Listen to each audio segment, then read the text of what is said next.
Good evening, everyone. Welcome to the District of Squamish regular business meeting for Tuesday, June 7th. Atsqualwin, Queesalukmuk, Las Kahultmish, Okameo. We are privileged today to be meeting and doing our work on the unceded traditional territory of Squamish Nation. Council motion to adopt the amended agenda. Moved by Councillor French, seconded by Councillor Pettengill. Any opposed? Motion carries. We have a delegation this evening and then a proclamation request. So we're starting with a delegation for the year of the Salish Sea. And there are, I believe, 3 folks joining us this evening. Emma's online. Yes, I'm here. I will turn over to Emma Kingsland. Go ahead. Okay, hi. My name is Emma Kingsland, and I am one of 3 co-leads on the Year of the Salish Sea initiative, along with Tasha, Romeyn, and Simran, Sarai. I would like to first acknowledge that I am calling in from the traditional, ancestral, and unceded territory of the Queequitlam First Nation.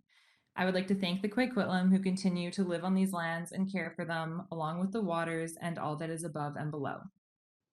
The Year of the Salish Sea will run from June 8th, 2022 to June 7th, 2023, and is an effort that aims to bring together local First Nations, municipalities, organizations, and individuals in the Salish Sea ecosystem region to strengthen existing efforts working towards a healthy Salish Sea through public engagement and the spreading of stewardship and educational opportunities. The Year of the Salish Sea initiative emerged from Simon Fraser University's Semester in Dialogue program from the fall 2021 semester by the Salish Sea cohort.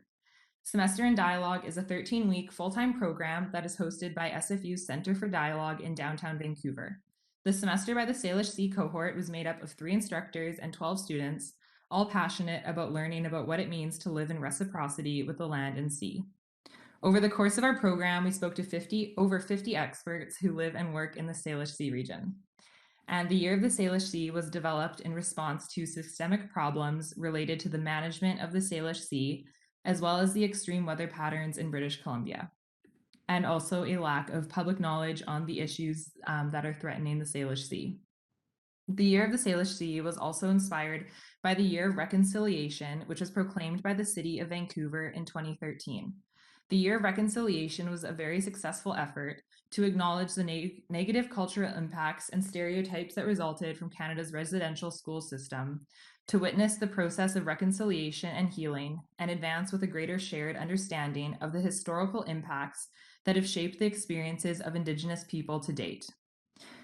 The Year of Reconciliation also led to the City of Vancouver becoming a City of Reconciliation in 2014. As previously mentioned, the Year of the Salish Sea will be running from World Oceans Day, which is June 8th, to June 7th, 2023, and also aligns with the work of the Salish Sea Hope Spot, the UN Ocean Decade, and the UN Decade on Ecological Restoration. The movement asks that local governments to declare the Year of the Salish Sea in their region to generate awareness and momentum of ocean stewardship initiatives in their communities. The movement also aims to amplify stewardship and conservation efforts and open opportunities for dialogue and collaboration between stakeholders. Our goals are to encourage collaboration and coordination of these stewardship efforts, generate public awareness and engagement by highlighting public events and other opportunities for engagement, such as conferences and resources. And finally, we hope that this will be a chance to open up windows to the public and elected officials for meaningful policy changes in regards to the management of our oceans at the municipal, provincial, and federal level. In January, the City of Vancouver unanimously passed the Year of the Salish Sea motion.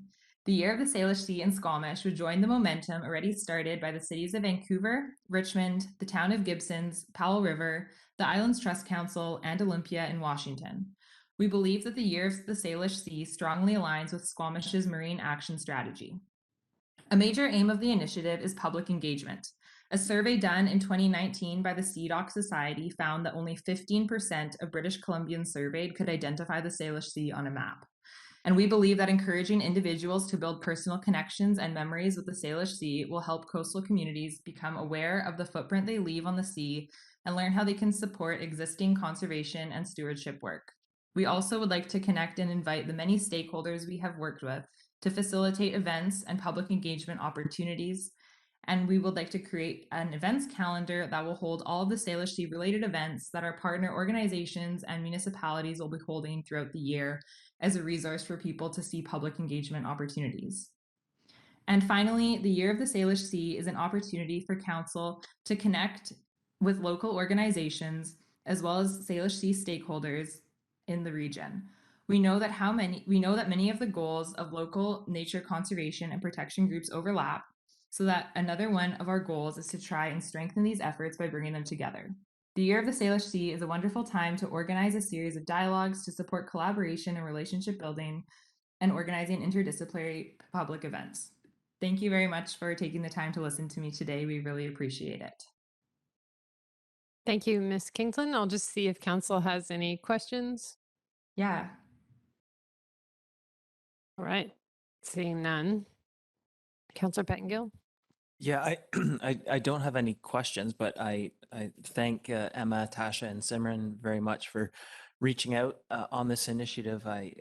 When I heard about it and read about what it was all about, it seems to align very much with excellent work that I see being done in Howe Sound, our part of the Salish Sea. So I thought it was a really worthwhile endeavor to support, and very glad to have the presentation to understand how we fit a little bit into the bigger picture. I've recently joined the Ocean Watch Task Force, trying to fill, I guess, Councillor Race's shoes, and a lot of great work has been done there.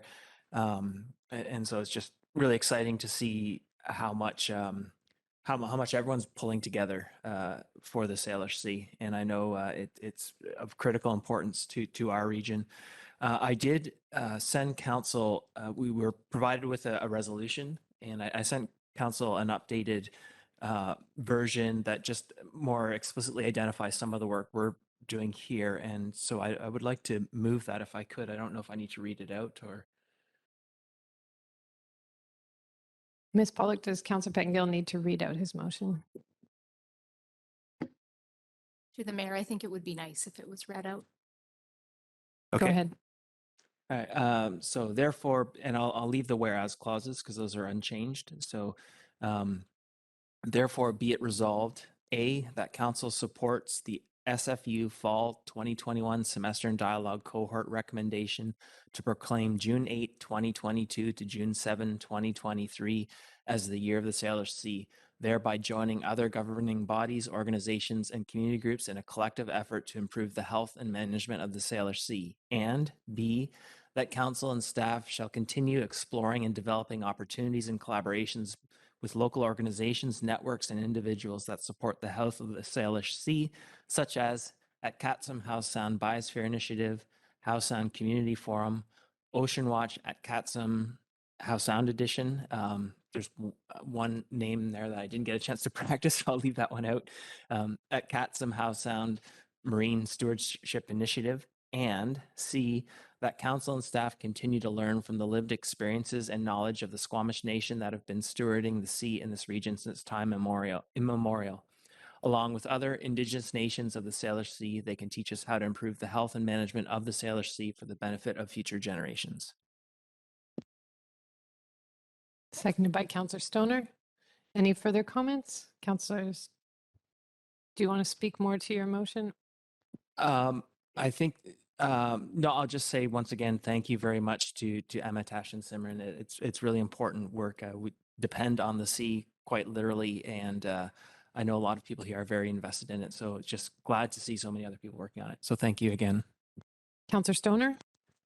Thank you. Through the chair, I also just want to thank our delegation for bringing this to our council table for consideration. It is so critical. We are so dependent on our oceans for so many things. And there are so many cumulative pressures that are starting to stack against the Salish Sea. And I think in order to start to address its health and viability for the long term for future generations, we need to start by at the education first and foremost. And so I think this is a really great step to advance the awareness around what the Salish Sea actually is and how much it actually supports our livelihoods in our communities and our ecosystems all around the Salish Sea. So thank you for your work on this, and I'm happy to support the motion. Anyone else? This is a very timely motion. I will be at Mamcombe Elementary School tomorrow to kick off their whole World Oceans Day celebration. So that'll be a lot of fun. So thank you very much for bringing this forward, and Councillor Pettengill for tailoring this to all the work that we're already doing in the Salish Sea in our region. I'll call the question. Any opposed? Motion carries. Thank you very much. All right. We also have a proclamation request from Squamish Days Lager Sports that July 28th to 31st, 2022 be proclaimed as Squamish Days Lager Sports Weekend in the District of Squamish. Moved by Councillor French, seconded by Councillor Anderson. Any comments? Councillor Anderson? Among a number of festival events that were launched in 1958, it was the BC Centennial. Squamish is the only one still going. There was New Westminster, Kelowna, and all around the province, but the Squamish Festival that started in that summer with the opening of the highway is still going. It's been significant for the development of our tourism. It's how we learned tourism. It's how we learned how to promote our community over the decades. It's how we learned how to mobilize volunteers and how to mobilize donated support of all different kinds. It's how we learned how to improvise in making things happen and doing it together. And it's been a successful model of collaboration among nonprofits and community members all these years. So it certainly is, as the request is asking us to identify this event as one of municipal significance, and my vote is yes. Thank you. Super. Any further comments? Call the question. Any opposed? Motion carries. All right. Council, any notice of motion? Seeing none, we're on to item 5, consideration of unscheduled public attendance. This is anyone from the public who believes they have an issue of importance that council should consider this evening that cannot wait 2 weeks until the next regular business meeting. So if you're online, that's *3, or you raise your hand in the participant panel on WebEx. Okay, seeing no one, we don't have a public hearing tonight, but we do have a timed item under 7A. This is Development Variance Permit for Development Variance Permit number 8 for 38249 View Place. And I will turn it over to our planning staff.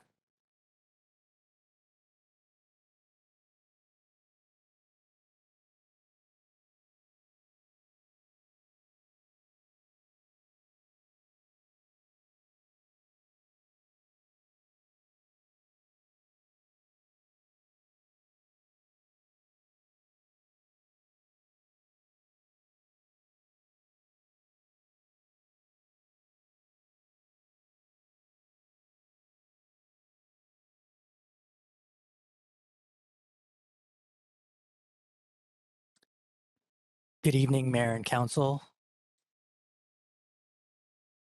My name is Vrish Prahalad, planner with the Community Planning Department. Tonight I will be presenting Development Permit 08 located at 38249 View Place, which is requesting 4 variances. The subject property is a steep slope lot at 38249 View Place in the Hospital Hill neighborhood and is currently an undeveloped parcel. The property is zoned RS1 residential, and the OCP land use designation is residential neighborhood. The neighborhood is also zoned RS1. The application seeks to permit the construction of a new single-unit dwelling and an accessory dwelling unit. The subject property is unique in that it slopes from 41% to 70%. The heating and cooking facilities for the new single-unit dwelling and the accessory dwelling unit will be electric secured with a no gas covenant. There has been some misunderstanding around this short-term rental covenant, and some residents think that there will be 2 Airbnb suites in the project. However, that is not the case. Due to the limited number of parking spaces available on View Place, a restrictive covenant prohibiting short-term rentals in the primary and accessory dwelling unit will be required to be put on title. The proposed home will float above above the slope as opposed to being embedded into the slope. The developable area is constrained by the topography of the land, as well as the riparian area located at the rear of the parcel. A non-fish bearing water course, which connects to the fish bearing waters during storm events, is located along the southern property line. A 2-meter buffer is required from the water course. This development permit would typically be delegated. However, the application is proposing a zoning variance requiring council's approval. The proponent is seeking 4 variances to the zoning bylaw. The proponent is requesting a reduction in the front yard setback from 7.62 meters to 5.08 meters. Staff are supportive of this variance due to the steep slope conditions of the property. A similar variance was granted for 38241 View Place, reducing the front setback from 7.62 meters to 4.88 meters, as both properties share similar characteristics with a steep slope and a riparian setback. The proponent is also seeking a relaxation for the height of the principal building from 10.2 meters to 12.37 meters, a relaxation for the height of the accessory dwelling unit from 6.7 meters to 11.13 meters, and allowing the accessory dwelling unit under the garage. Staff are supportive of these variances due to the fact that if the development was to meet the height requirements, it would result in the loss of 2 enclosed parking spaces, as building the garage would no longer be feasible due to the steep slope of the required driveway. Access to the primary residence would also cause accessibility issues, as access would require stairs down to the main level. Staff are supportive of the variance request, as the variances would facilitate the construction of a single unit dwelling and an accessory dwelling unit, covered and uncovered outdoor space, as well as a garage for the primary residence. The variances will result in a development that is compatible with the surrounding neighborhood and will add a unique mix of housing and additional density to the neighborhood. DVP 08 was posted to the district's development showcase, and a development sign was installed on the property. 1 request for a public information meeting was received, and no public information meeting was held. Variance notices have been sent out to residents within 100 meters of the property as per legislative requirement. 7 comments have been received for the project.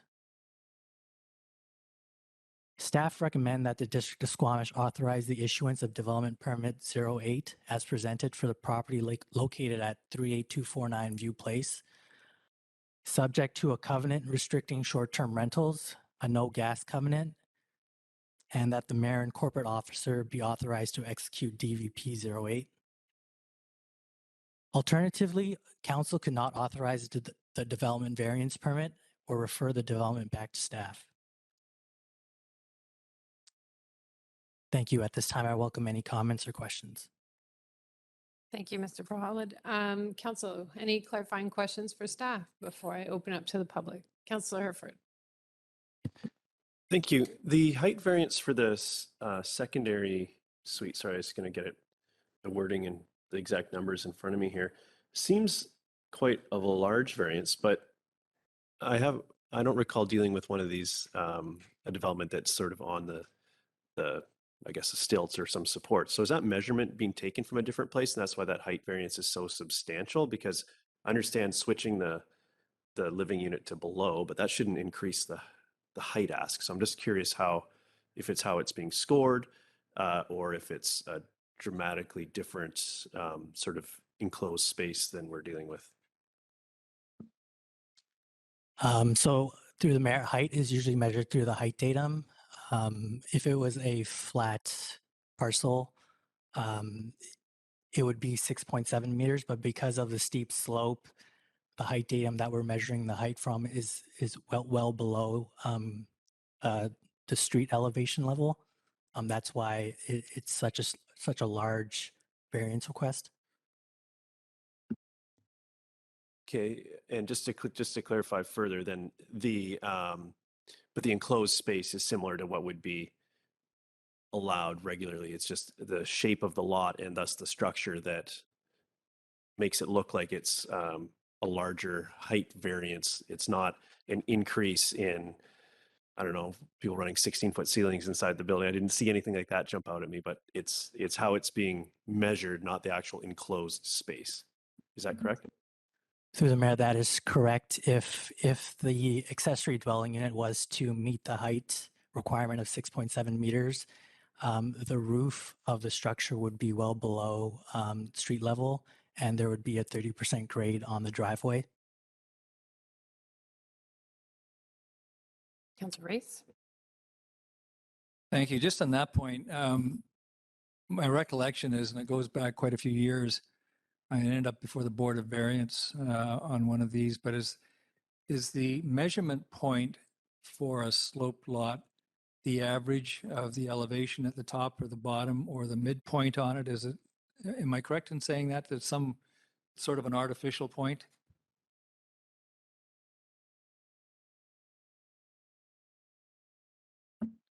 That is correct. It is the midpoint of the bottom datum, or the bottom datum and the top datum of the parcel. And the second question was, there's a front setback request. Which side of the house is the front? Is it the road side or the I guess the downslope side? Through the mayor, the front yard is facing View Place, so it is along View Place. That's the road sides then. So we're talking about the distance between the road and the structure. Thank you. Councillor Pettengill and then Councillor Anderson. Yeah, another measurement question dealing with the steep slope. So, you know, on a flat lot, you've got a gross floor area calculated by the dimensions of the lot based on that. And so, you know, your house is vertical on a flat lot. When the lot's tilted, like the house doesn't tilt with it. So are we, like, does this sort of the width of the lot shrink substantially because it's on an angle, or do we sort of assume, almost pretend as if the whole house is on an angle, and so you get the full width? Like, I'm just wondering how we figure out what GFA is allowed when the lot is so sloped.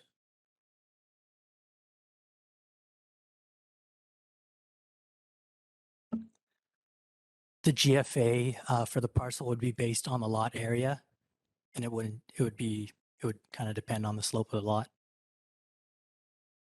But do we sort of, again, the dimensions from a vertical slice, like when it's flat, you know, it's simple. But here, does that make the lot effectively smaller, or do we treat this whole lot as if it's sort of on an angle?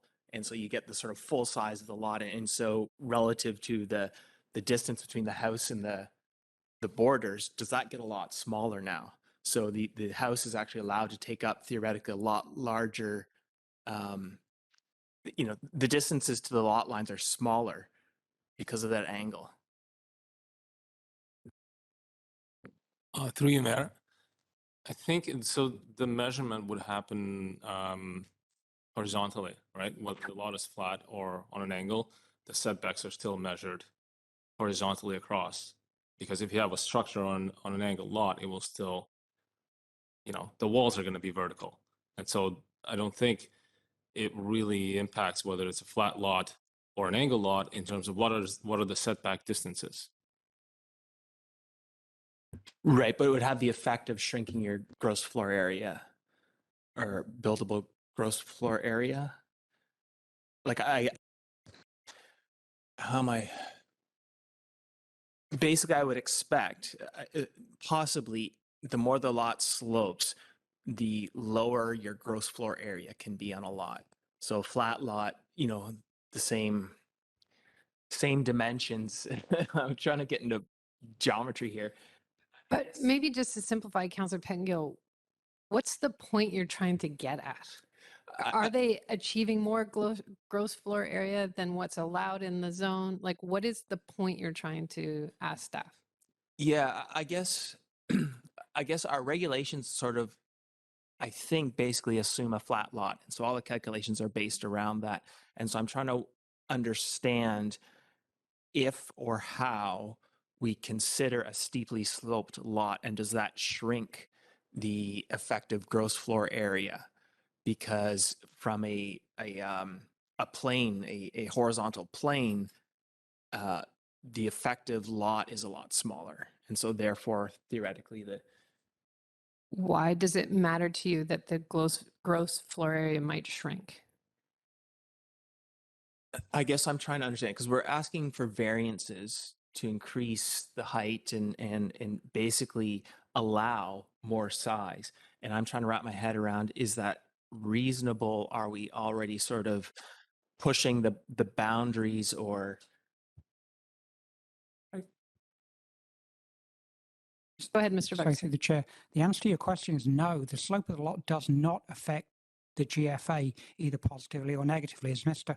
Valenishka said, it's measured as if it's on a horizontal plane. So it has no impact whether the lot slopes down at 85 degrees or 8 degrees.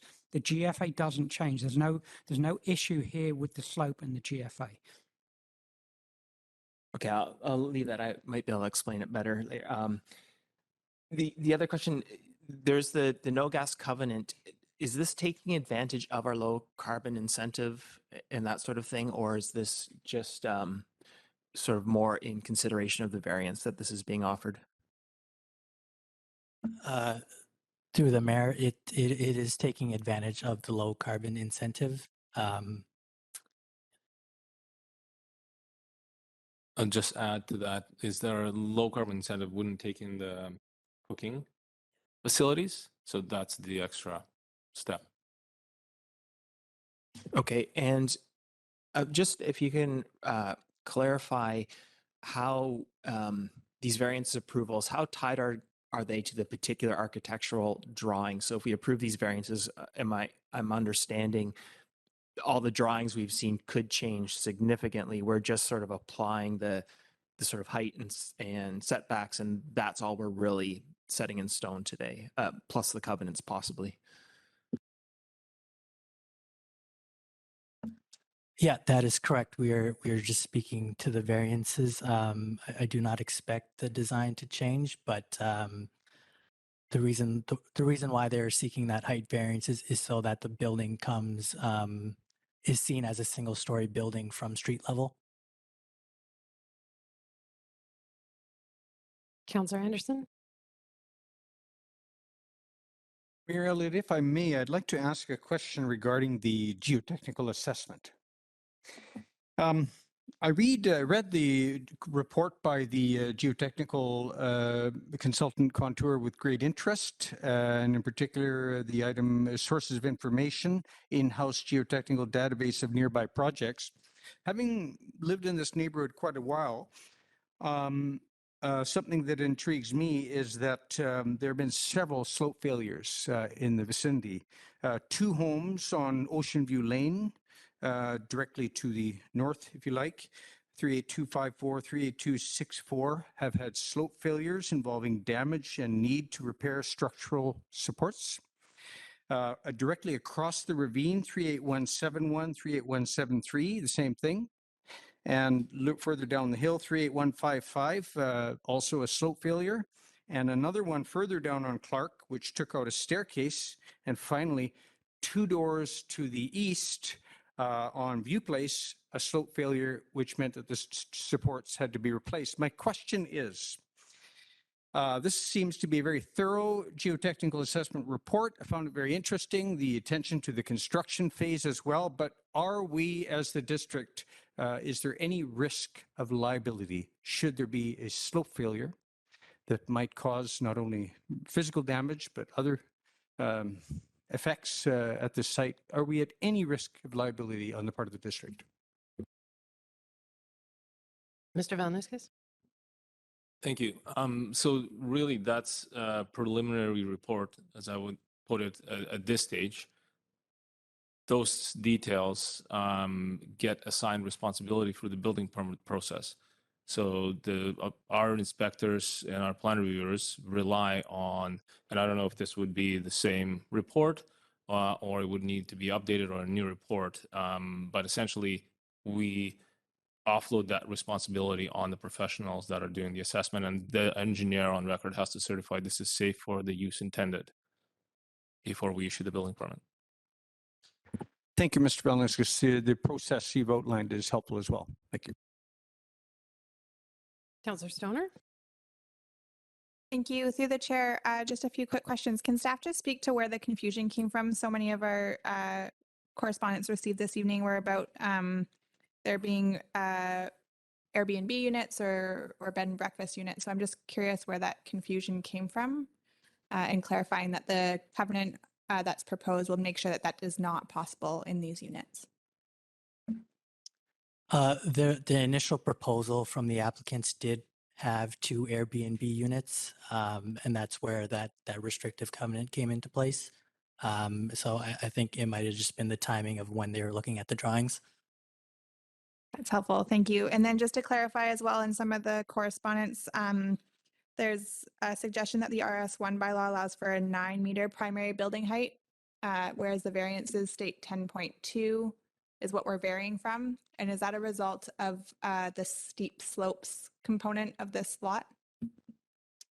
Through the mayor, that is correct. So section 4.10 in the zoning bylaw, if the height datum is below street elevation and your slope is greater than 30%, you are allowed an extra 1.2 meters for your height. Thank you. That's it for now.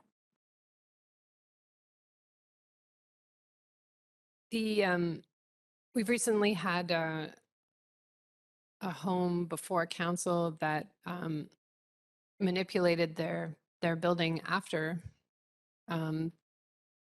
their occupancy was granted and allowed for a suite. So I guess, is this building set up to have entrances and could be turned back into suites in the future? Or is it designed in such a way that staff feel confident that it won't be changed into suites as was originally proposed? Through the mayor, in our zoning bylaw, in order for you to have a suite, a long-term rental, you need to have cooking facilities and you need to have those electrical plugins provided, which this suite does not. So they would need to convert the basement to provide all those facilities, and that would need to go through our building department. So that's something the building department would look at. Through you, Mayor. That's correct. I mean, there's always a risk that someone's going to go ahead and do something that wasn't originally in the building plans. That happens sometimes. What we try to do is in the covenants that go along. So in this particular one, it's the short-term rental. You know, there's usually a daily fine amount that's fairly punitive for any, for any of those sort of changes to if somebody tried to convert it to an Airbnb, there'll probably be a daily fine that's quite substantial. Thank you. Council, any other questions? All right, so the public does have an opportunity to be heard on the development variance permit. So the community can participate electronically via telephone or from their computer with respect to the proposed variances to the District of Squamish zoning bylaw number 2200/2011 for 38249 View Place. There are 3 proposed variances to the zoning bylaw, and the proposed variances are outlined in the staff report, but they would vary. Subsection for RS1, subsection 6.6 front yard setback be varied from 7.62 meters to 5.08. That the principal building height be varied from 10.2 meters to 12.37 meters. And then for section 4.38 accessory dwelling units, that this would change from the existing language in the zoning bylaw to no accessory dwelling unit shall exceed a height of 4.58 meters unless it is located below a garage, which is accessible from a public street with a practical access driveway in which the maximum height is 11.13 meters. All speakers will be given a maximum of 5 minutes to address council. There are 2 ways to speak, electronically and in person. I will first call on anyone that is in council chambers. There is no one here this evening.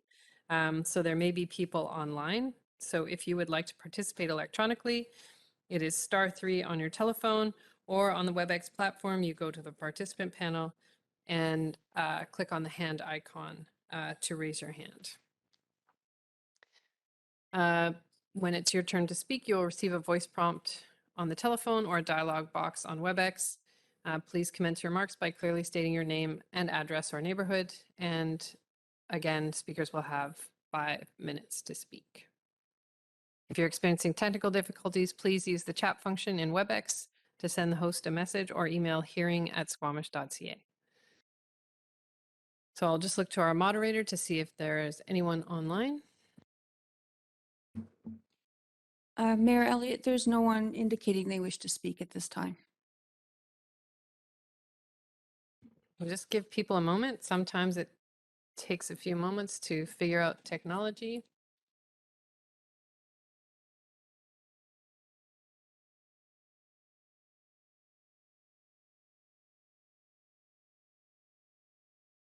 So I'll go back to our moderator. No change. Thank you, Ms. Murray. I'll go back to Council Pettingill. Yeah, if I can, I've tried to draw a little diagram. I'm just trying to understand this, and I'll just, if you permit me, I'm just really struggling with, because it seems like quite large, and the variances would have the impact of allowing it to be that large. And so I'm just trying to wrap my head around if that is reasonable or not. So I guess that's my interest. And I think this will make it more clear, I'm trying to say. So I don't know if that's visible, but in the top, if that's a flat lot, it's 2 meters by 2 meters. So it's a tiny lot. But if one of the 2 meter sides is on a 45-degree angle, it's a 2 meter by 2.8 meter lot if you sort of look at it on the 45-degree, but it fits into a flat 2 meter by 2 meter space. And so are we counting that gross floor area based on that flat 2 meter by 2 meter space, or do we sort of look out on a hill and imagine you're building the house on an angle, so it's a 2.8 meter by 2 meter lot? And so how do we Mr. calculate that? Valniskis. Thank you. That's a very interesting question. I think we use the survey information to calculate the gross floor area. And so the surveyor surveys the property lines, and I'm pretty sure they're the same, whether it's a horizontal or an angle. They measure the distance, right? And I'm sure slope information comes into play. The surveyor and the subdivision is based on zoning. So what is the minimum lot size that you can have? And that's usually what guides the lot sizes.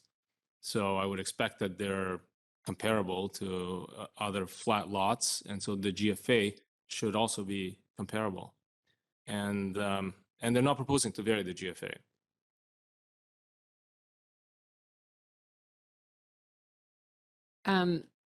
Would it help to know the full size of a home under the current zoning bylaw, like the largest a home can be? Sure. Yeah, thanks. Through the mayor, under the RS1 zoning, GFA can go up to 0.5 of the lot area, and the current proposal is 0.45.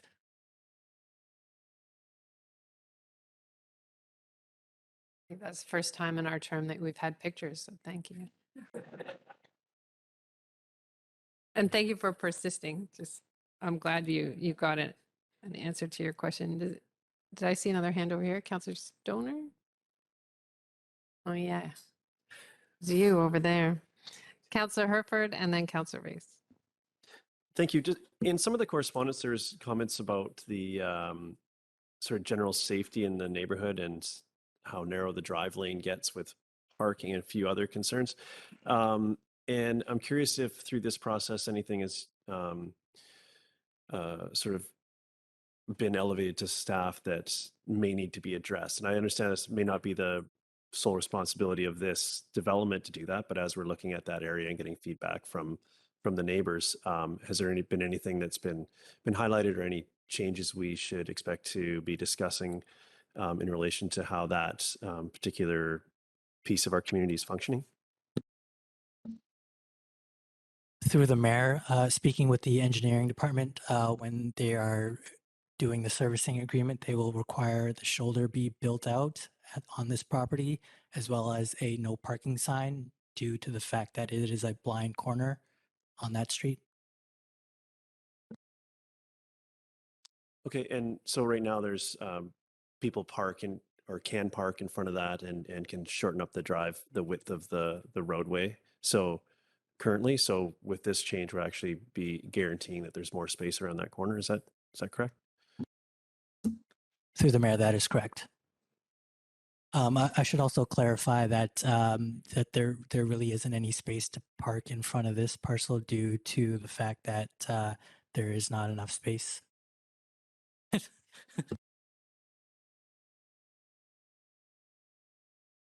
Councillor Race? Thank you. So I get what Councillor Pettingill's after, I think, and I don't think it's relevant to the GFA, but it could be relevant to the setbacks. And so if you take a vertical line from the front yard and a vertical line from the other side, the backyard, called the backyard boundary, and if they're flat and, for example, 100 feet apart, when you slope them, those two lines become closer together. And now we're talking about putting a structure in the middle there and granting a variance on one side of it. And so I guess the question is,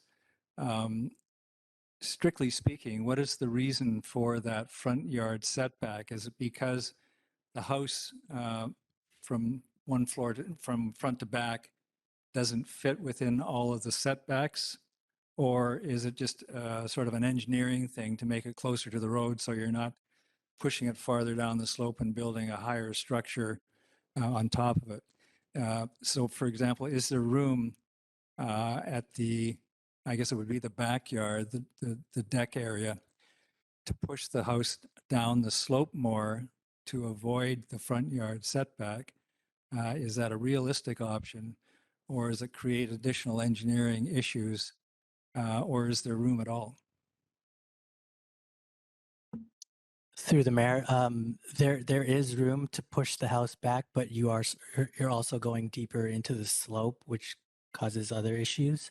I think that is why that they're seeking the front yard variance to push it closer to the front of the road. Thank you. But I think Councillor Pettingill's point is correct vis-a-vis the variances, because it can compress the vertical distances between those two boundaries, which sometimes will lead you to a variance because the house might not fit. But here it's an engineering issue as opposed to that. Thank you. Mr. Valniscus? Just to add to what Rich said, the house also appears to be supporting the driveway. So the further the house away from the road, the more support it's going to require for the driveway. All right, any other questions from council? I'll just check with Ms. Murray. Is there anyone that's raised their hand online? No one's raised their hand, Mayor Elliott. All right, thank you. So that means that we can move on, council. So there's no questions, then a motion can be put to the floor. Councillor French? Councillor French moves the staff recommendation. That is seconded by Councillor Race. Any further comments? Councillor French and then Anderson, or sorry, French, Race, and then Anderson. Thanks, Mayor. This is the type of infill development that I'm happy to support. This is a vacant lot that has been this way for decades, and legacy vacant lots like this one, in my opinion, should be developed. I applaud the property owner for making the effort to build on a lot that has many challenges, as they're demonstrated through our questions tonight, challenges that have caused it to sit undeveloped for as long as it has. So while I share the neighborhood concern that this home looks to be designed to accommodate short-term rentals, I'm satisfied with the Section 219 restrictive covenant. And if this home at some point in the future, there is an attempt to create a short-term rental use within the home, I have faith that the district monitoring will pick that up and the short-term rental regulations will be applied. I support the motion and to provide these variances. Councillor Race? Thank you. And I'm also supporting this. I think this is an appropriate instance where variances are justifiable. It is, as Councillor French noted, a challenging lot to build on. And those types of lots very often lead to design considerations that you just don't normally find on a flat, simple lot. Here we're dealing with steep slopes. We're dealing with a structure underneath the house to support it. There's a limit to how much disturbance you want there or the size of that structure before it becomes unmanageable. And it is density, and I have no concerns with respect to the possibility of that being a future suite or short-term rental proposition because of the, I think the neighborhood vigilance, enough, if nothing else. It attracted attention already, and I'm sure it would attract attention if it was being used or abused in that manner in the future. So I will be supporting this. And Councillor Anderson? Thank you. I'll address first the height variances I don't have a problem with. When a house adjacent to this lot was built a number of years ago, there was some concern there about height, and the neighborhood's become accustomed to it. It shouldn't affect viewscapes to any great degree for the neighbors either. I, however, won't be supporting the staff recommendation, and it's on the matter of the setback. As staff have noted, a similar variance was granted for 38241 immediately next door on View Place, but that house is a much more modest structure. It is, in fact, I believe, only a 2-bedroom home. This house is rather grand at 5,500 square feet, and it seems to me that despite our assurances, and I'm sure that we'll pursue these assurances that there will not be short-term rental here, is nonetheless designed for intensive social use. And I'm concerned that the parking situation on the street is going to be affected. When I was 8 years old, I was on a bicycle right in front of this lot, and I was hit by a car coming down the blind corner, and I ended up with a concussion on the front windshield of the car. It's a very dangerous corner, and there are children playing down there. It is burdened with the parking situation already, and I'm just not satisfied that the type of house that is proposed here is not detrimental to the safety of the neighborhood with respect to the demands on a very old road, narrow road built in the 1940s with no margins of error, and it is a blind corner, and I've experienced it myself. So I will not be supporting the staff recommendation. Thank you. Councillor Herford? Thank you. Speaking in support of the variances, I think it is a very challenging lot, and the height variance, sort of on the face of it, sounds like a large variance, but with the explanation of staff and with the renderings that show that this is from the street level, will present as a rancher or a single floor home. I don't think. Yeah, I think it's reasonable. I also think that the size of the home is inside of our maximum allowable for the lot space. So I don't see an issue with that. The front yard setback does allow this to be constructed. I think it's a key part of this, and also leaves space at the rear of the lot for the riparian and also the experience of traveling up and down that the gully and the trail in the back. So I like the improvements to the street and the no parking on the corner, which I think will improve safety there, and the restrictive covenants help me be comfortable with the short-term the usage of this from a short-term rental standpoint. So I'll be supporting the motion. Thank you.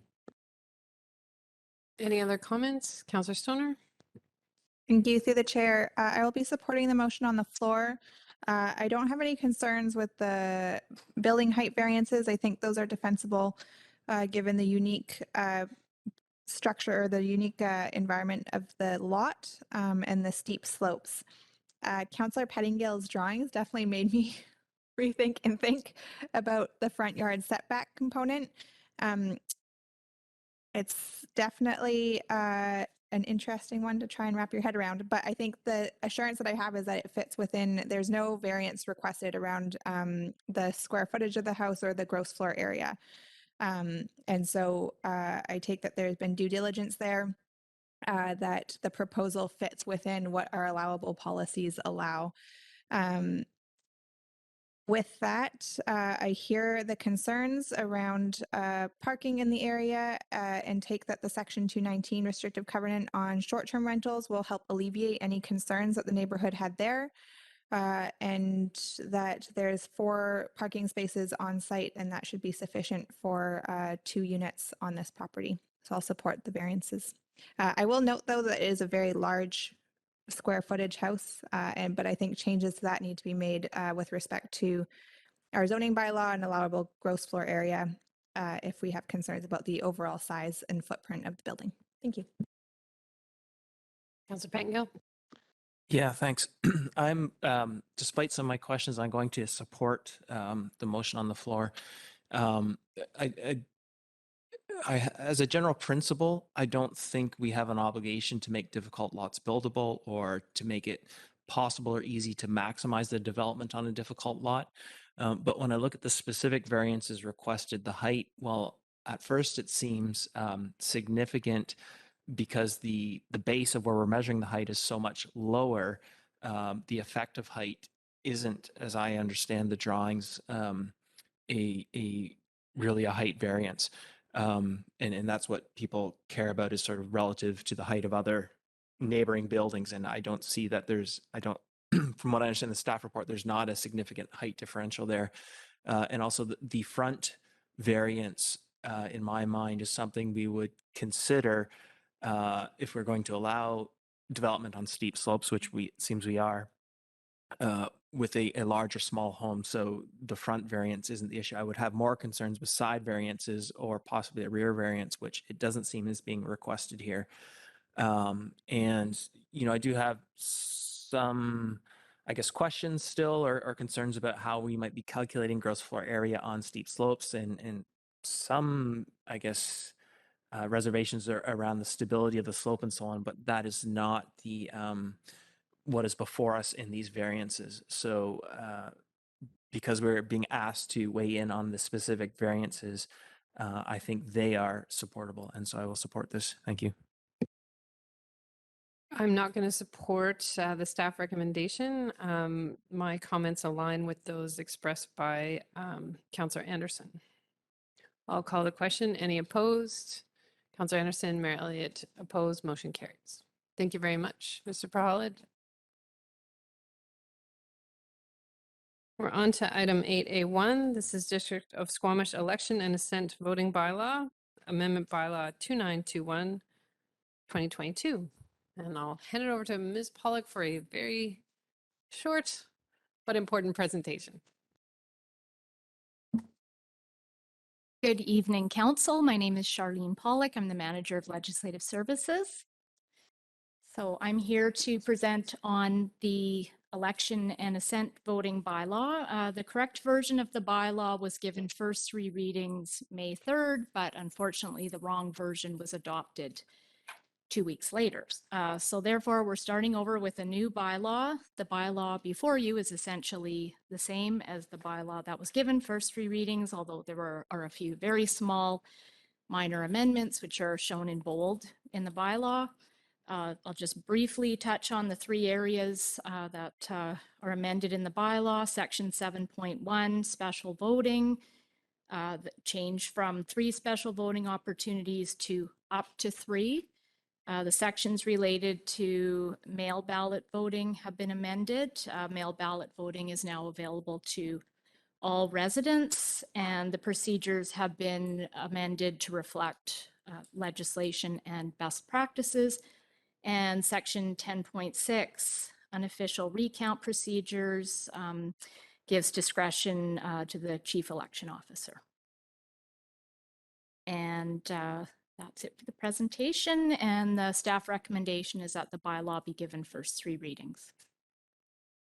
Thank you very much, Ms. Pollock. Council, we did see this before, so I'm not anticipating too many questions. Is that a question? Oh, Councilor Race beat you to it. Councilor Race moves the motion, seconded by Councilor Herford. Any further comments? Any opposed? Motion carries. Thank you. Next up is District of Squamish Procedure Bylaw, Amendment Bylaw number 2862, 2021. And Ms. Pollock, I give you the floor again.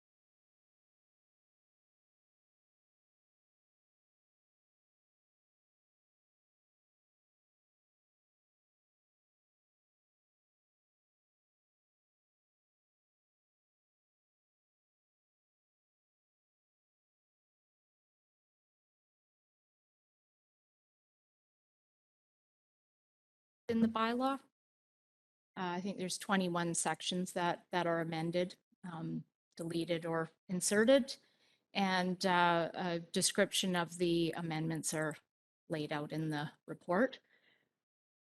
So I'll speak to the amendments from the April 26th Committee of the Whole to include wording around public conduct expectations, to change 2/3 vote requirements to majority vote if permitted by legislation. And we did check the legislation and that's permitted.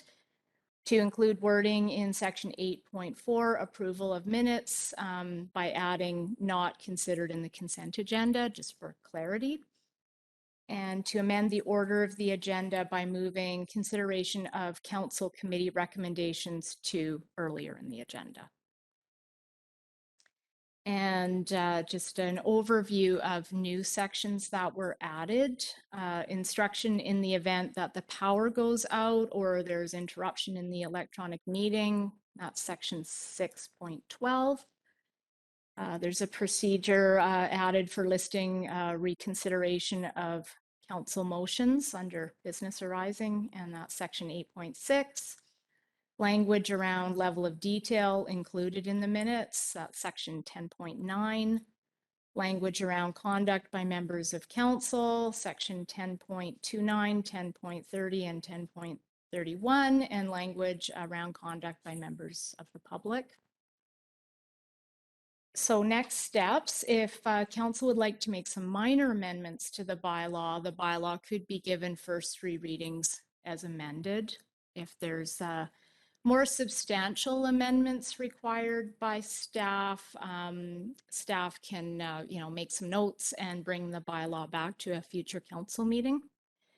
And the legislation requires that notice be given to the public prior to adoption of the bylaw. So following first 3 readings, notice will be placed in 2 editions of the newspaper. And the staff recommendation is that the bylaw be given first 3 readings, or there's the option first 3 readings with amendments. Thank you. Thank you, Ms. Pollock. Very quick that time, Councilor Herford. And then Councilor Pettengill. Thank you. I'm curious about the 2/3 vote requirements, and I see some of the amendments were to remove them where, and I'm just curious if any were left, as the instruction was to remove where possible. I'm just curious where we landed on that, as it didn't jump out at me. Through the mayor, there were 3 and they were all removed because there was no requirement in the legislation. Thank you. Councilor Pettengill. Yeah, thanks. A question to my colleagues is somewhat related. I know we provide the direction to remove all the 2/3 majorities where possible, but the one place where I wondered, oh, did we really want that is around the ability to extend past 10 p.m. and thinking there, we've I think made some good policy changes around paternal and maternal leave and supporting parents, and so it comes to mind in that context. But also just in terms of keeping a council focused and on task. If that's a case where we want a higher bar to extend a meeting past 10 p.m., leave it to hear others' thoughts. Thanks.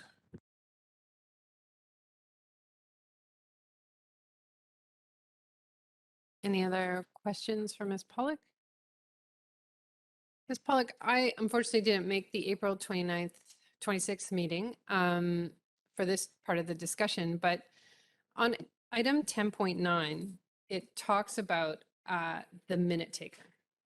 And as one of our minute takers, I wanted to just check something with you. So it now reads that the minute taker will record in council committee minutes, a summary of discussion and feedback to staff that received consensus from council. Individual council comments may be recorded. So I guess in your experience or the minute taker's experience with capturing non-verbatim minutes for council, my observation is that oftentimes we don't vote to get consensus on each item that we're providing feedback to staff. And so how is it that the minute takers might interpret that? Thanks for the question.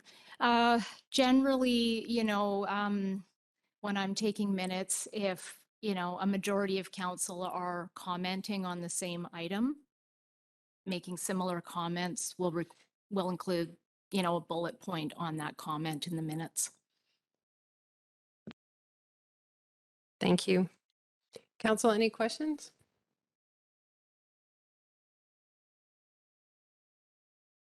All right. So I would like to move first three readings with the following amendment to section 10.9.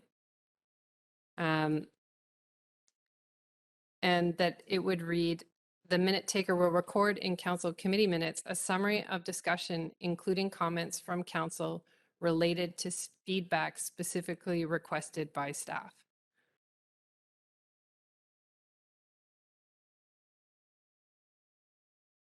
And if it's seconded, I can speak to it, and then you can always vote it down.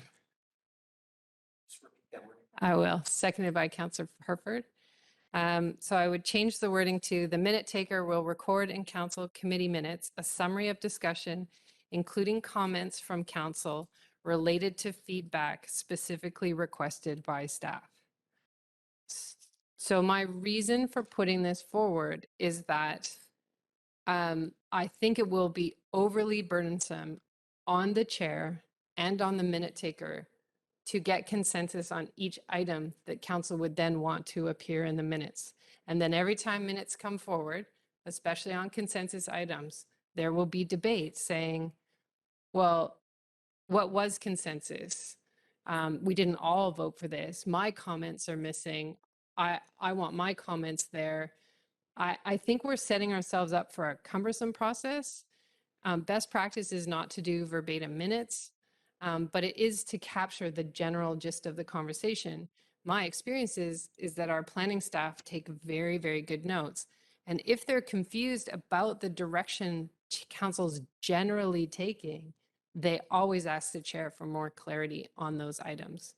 So I would rather reflect our practice of staff putting up, I want to know about the density, I want to know about the CAC, I want to know about the following. We provide feedback on that.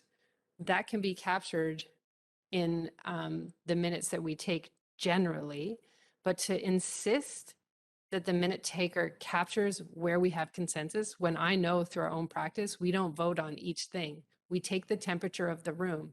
It's very debatable, and I think it will become a pain for council, not something that supports council.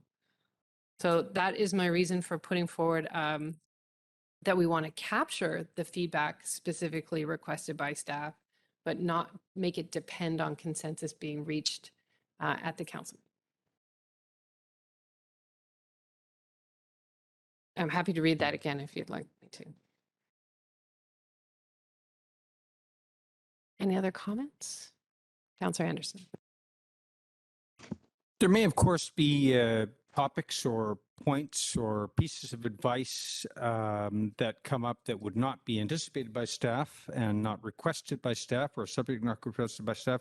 But in that case, then, and I'm speaking in support of your suggestion, Mayor Elliott, the chair can take the opportunity to ask council for a consensus on such a new topic or observation or point. So that there is still leeway for the chair to exercise that prerogative, and that would then be recorded in the minutes as the a consensus from council, if that's the outcome, what the outcome would be. Thank you. Any other comments? Councillor Pengill and then Councillor Rees. I will support this. I guess my own personal preference actually is that anything we expect staff to act upon should be formally added to a resolution and not have any just comments or notes as part of the minutes. You know, maybe a reference to, hey, see some, here's a link to some notes, but it's not part of the actual minutes. I think we have worked fairly well with the way we've been doing it. And so it's a bit of a pick your battles. I think what you're suggesting is an improvement over what's proposed so far. And so I will support this. I would maybe even go further but that's not something I want to push right now. Thank you. Councillor Rees. Thank you. And I'll support this. So there's two issues in this motion that were raised, and one is with respect to the 2/3 majority for extension. And I'm happy to just leave it at a majority resolution to extend beyond. I think even council stuff, you gotta be able to be there sometimes later into the night if there's an important issue, and I think that's something we have to be prepared to do. And so I'm happy with a simple majority for that issue. On the amendment raised by the mayor, I tend to agree with that. I think, we've all had experience chairing, and sometimes staff come to us looking for consensus or looking for feedback on specific points.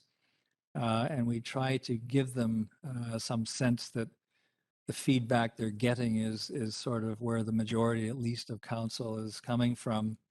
And sometimes we will add to that and provide other points. And I think this is sufficiently broad to allow that to be recorded as well. What we were trying to get away with this process was one councillor making a comment and it making its way into the minutes as though it was possibly the consensus of council. And of course, we don't want that. So there's a bit of I think, a bit of an onus on the chair of these meetings to make sure that there is clarity for staff. And I think this motion allows that. So I'm prepared to support it. Thank you. Councillor French. Thanks, Mayor. I support the proposed changes to the procedure bylaw. The changes were needed to address our inability to meet and gather here at Municipal Hall when COVID-19 was a significant threat. And then, so since that quick pivot, we've identified some changes that we wanted that show up here. Embracing video conferencing as a viable and legitimate alternative to attending meetings in person now that meeting in person is no longer deemed a high-risk activity. And the amendment that you've brought tonight, I think, improves an already great procedure bylaw. Thanks. Thanks. Any further comments? All right. Councillor Pengill. Well, I guess I don't have a good read of where the room is on, I guess I'll put forward an amendment just to sort of test where people are, that we revert to the 2/3 majority for extending past 10 p.m. Is there a seconder? There's your answer. Thank you, though. Thank you, Council. I was not part of the discussion on April 26th. I think you all helped make this bylaw stronger. I certainly appreciate the wording to add the code of conduct piece in here. It's always a good reminder to see the code of conduct referenced in multiple places as a reminder to elected officials, but now also to the public, which I thought was a very lovely addition. So I will call the question. Any opposed? Motion carries as amended.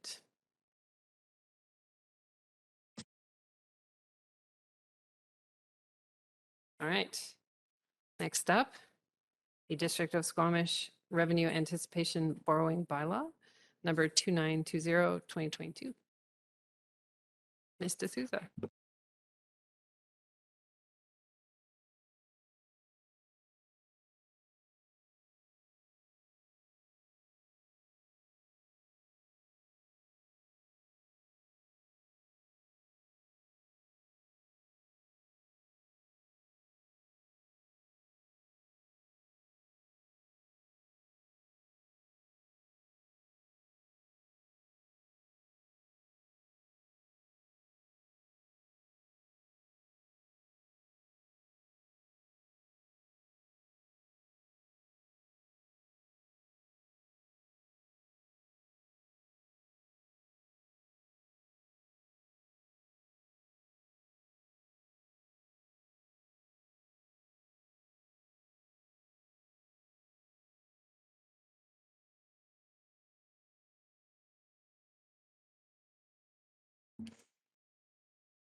Hello, Mayor and Council and members of the community that are joining us. My name is Rianne Sousa, and I'm the Director of Financial Operations at the District. And I'm here today to present on the Revenue Anticipation Bylaw.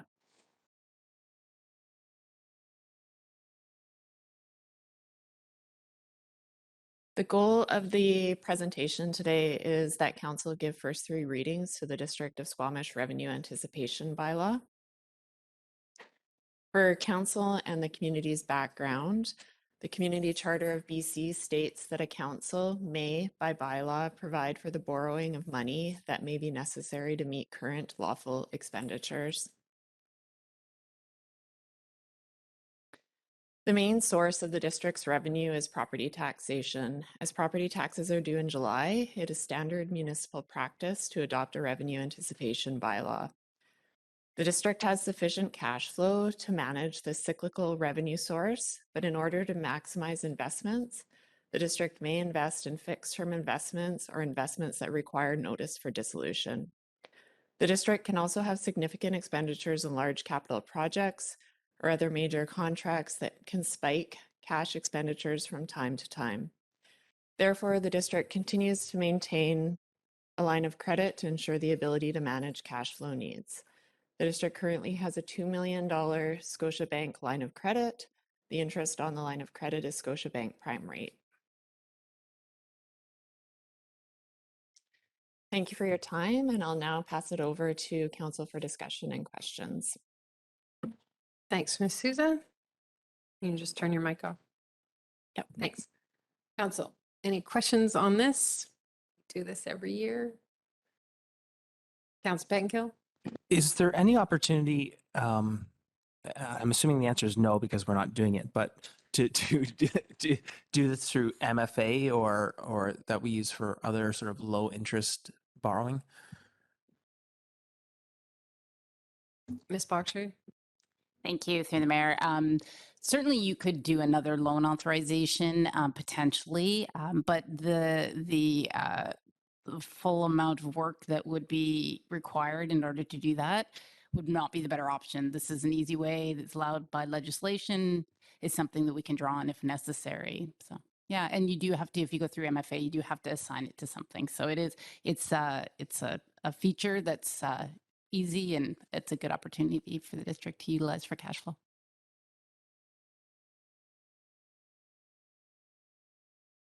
Councilor Herford, you're moving that? Or you have a question? Okay, go ahead. Thank you. I'm curious how often we staff assesses the best place to be using or to be sourcing a tool like this. So particularly as we adopt social procurement, and I know there was some discussion around fossil fuel investments funds, these types of things, and I'm just curious where that leaves sort of shopping for these services from a procurement standpoint. Through the mayor, we're very limited in what we can do in terms of what we can shop around for. So technically we have to go through MFA or we have this for a line of credit. Those are really our only options at this point. So there isn't much in shopping around, except that the MFA does a really good job at creating different pooled investments that they've been now into the ability to go into equities, which is a very opportune situation that we could be in. But at this point in time, that's what the legislation allows. It's MFA. Do you have another question, Councillor Pango? Yeah, just to follow up on that. So it's not an option then, for example, to do this through a credit union, or they just don't offer credit lines that big, or I'm just wondering if that's what you mean when it's sort of this or MFA, like a credit union is not an option? Through the mayor, potentially a credit union could be. Currently, Scotiabank, for this particular line of credit, Scotiabank is our banker at this point in time, and they give us a really good rate. We could look at a credit union. I don't know that there would be much advantage at this point, and we don't utilize the revenue anticipation unless necessary, and we haven't in my terms. So it's one of those things that, we could potentially look at a credit union, but in terms of actual loan authorizations, MFA is all we got. So what's in front of us today is the revenue anticipation borrowing bylaw, not how we procure banking services. So that is another conversation that can happen at a different time. So you're moving this, Councillor Hereford, seconded by Councillor Race. Any further comments? Any opposed? Motion carries. Thank you very much, Ms. Souza. All right, next up, we have 3 housing agreements, and so Councillor Race is likely going to recuse himself. Thank you, Mayor Elliott. Yes, on 4, 5, and 6, I am a potential purchaser of a unit in Waterfront Landing, which is actually in reasonable proximity to the areas discussed in these 3 matters.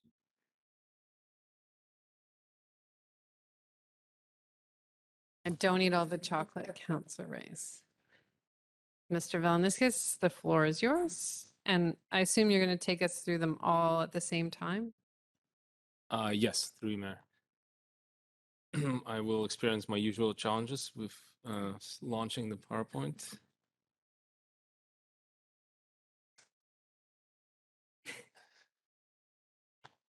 I can see the PowerPoint, but it's not on the screen. Just saying that finance figured it out. And so if planning would like to meet that bar. Finance is always superior.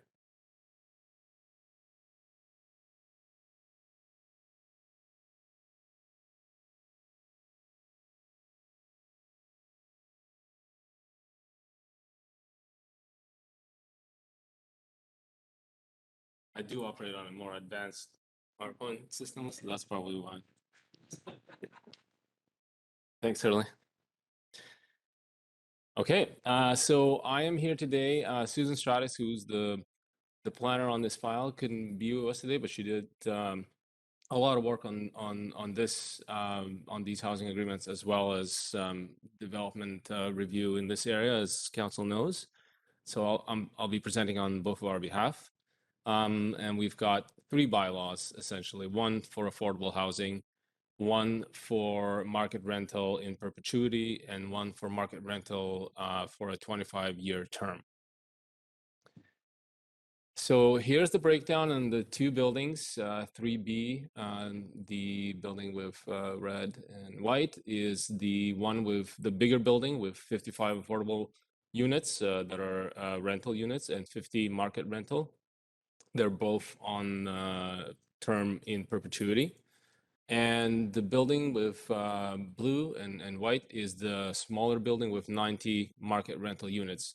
And the term is 25 years. And the reason why there's a difference between the terms in the 2 buildings is that BOSA, who's the developer, made a commitment to build 55 affordable and 50 market rental when they were going through the rezoning process.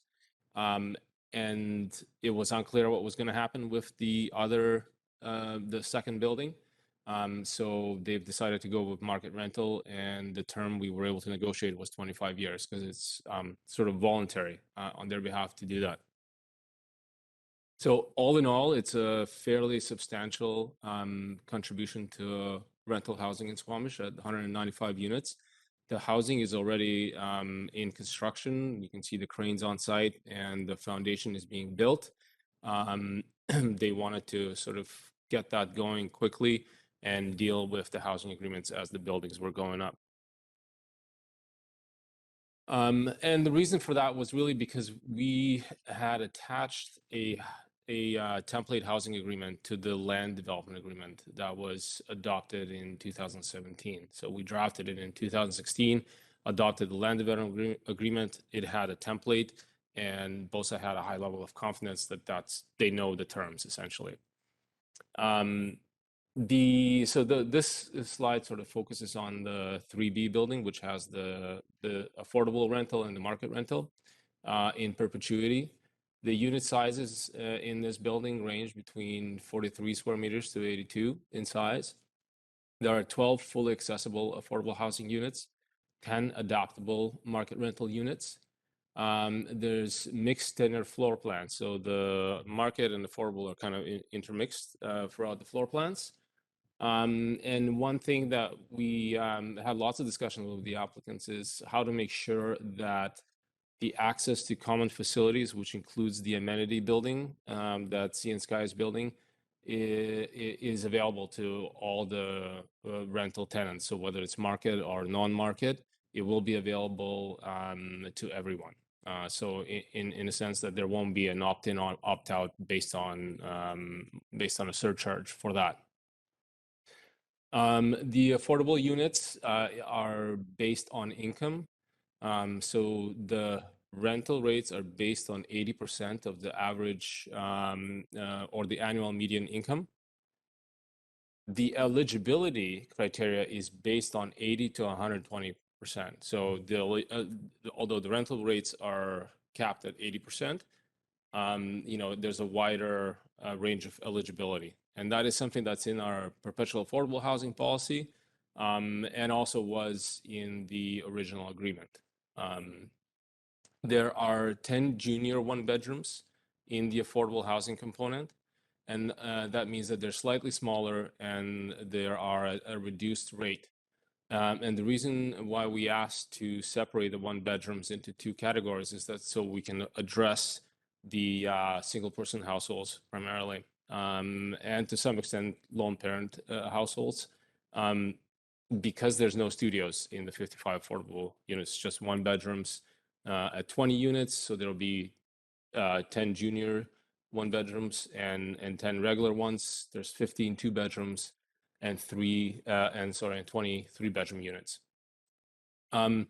The terms that we negotiated are quite, I would say, more advanced than what was in the original template that was attached to the housing agreement, to the land development agreement. We didn't have a perpetual affordable housing policy at that point. And so we sort of negotiated based on the trends back then. And then just the unit count is provided. So there are studios in the market rental portion of this building, 20 studios and 31 bedrooms.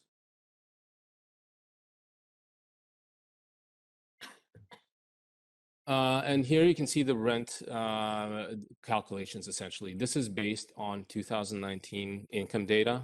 The income data always lags behind a few years. And so it's assumed that this will be updated as new data becomes available. So for the most part, the rental calculations are based on 2+ person household and a lone parent household.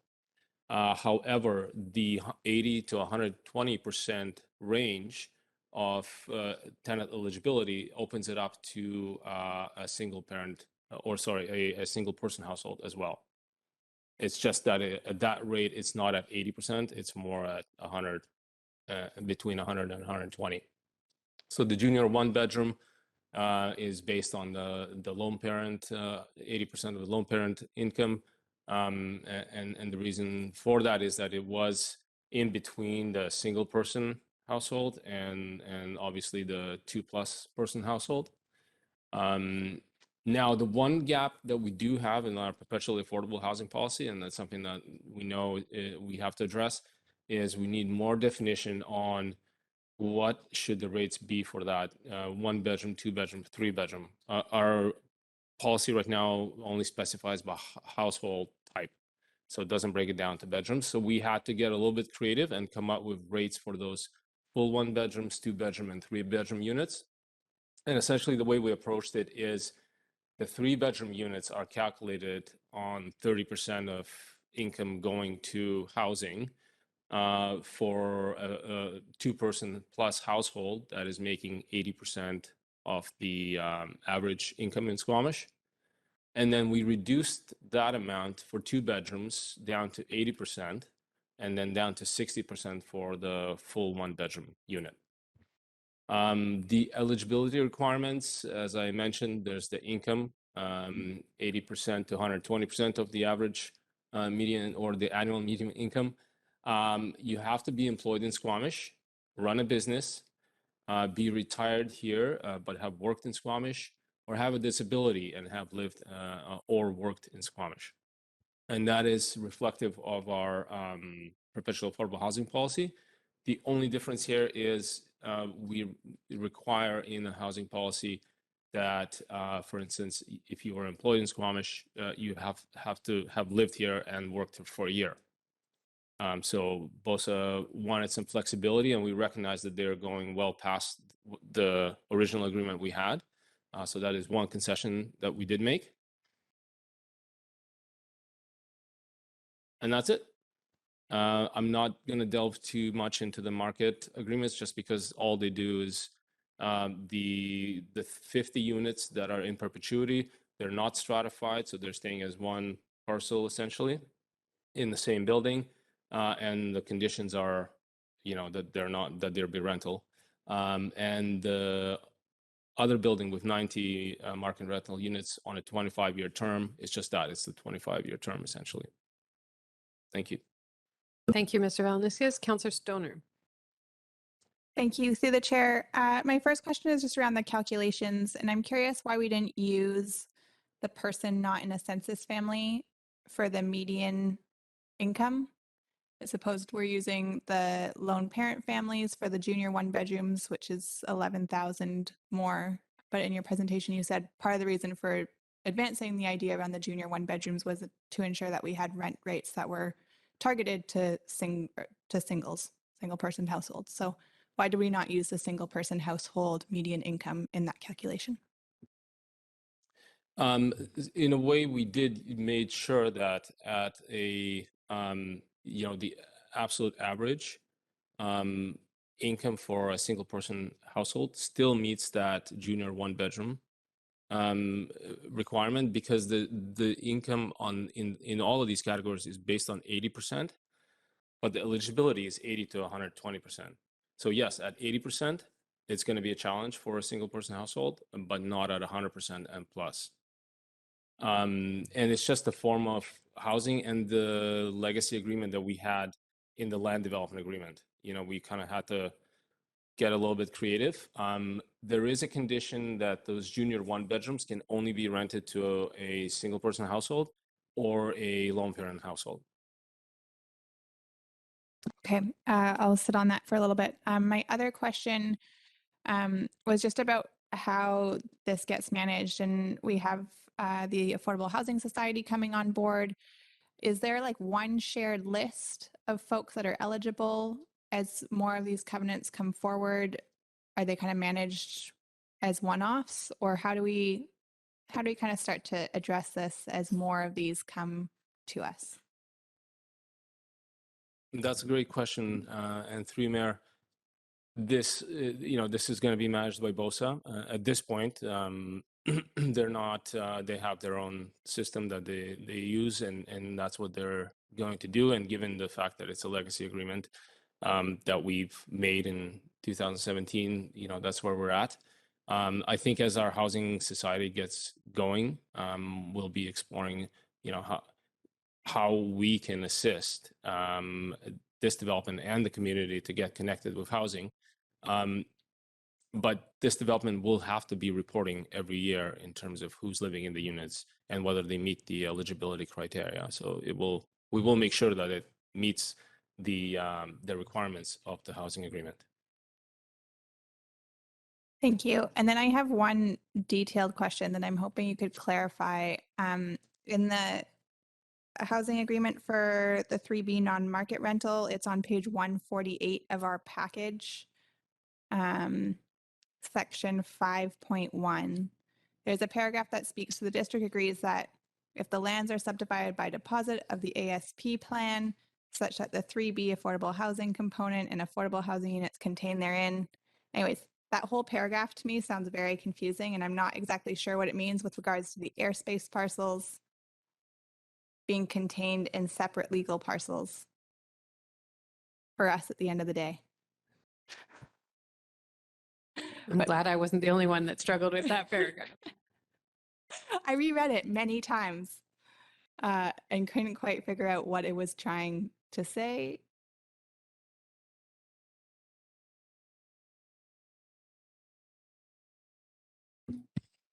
Mr. Buxton. Gotta turn your microphone on. Sorry, I'll take a crack at this. I've seen the initial airspace subdivision plan for this parcel. It's interesting. I believe what this is saying is that if the market rental and the affordable housing component are contained within the airspace parcel and then separated within that into separate airspace parcels within that, that the housing agreement would be discharged against the market rental units. This agreement being this is the Non-market.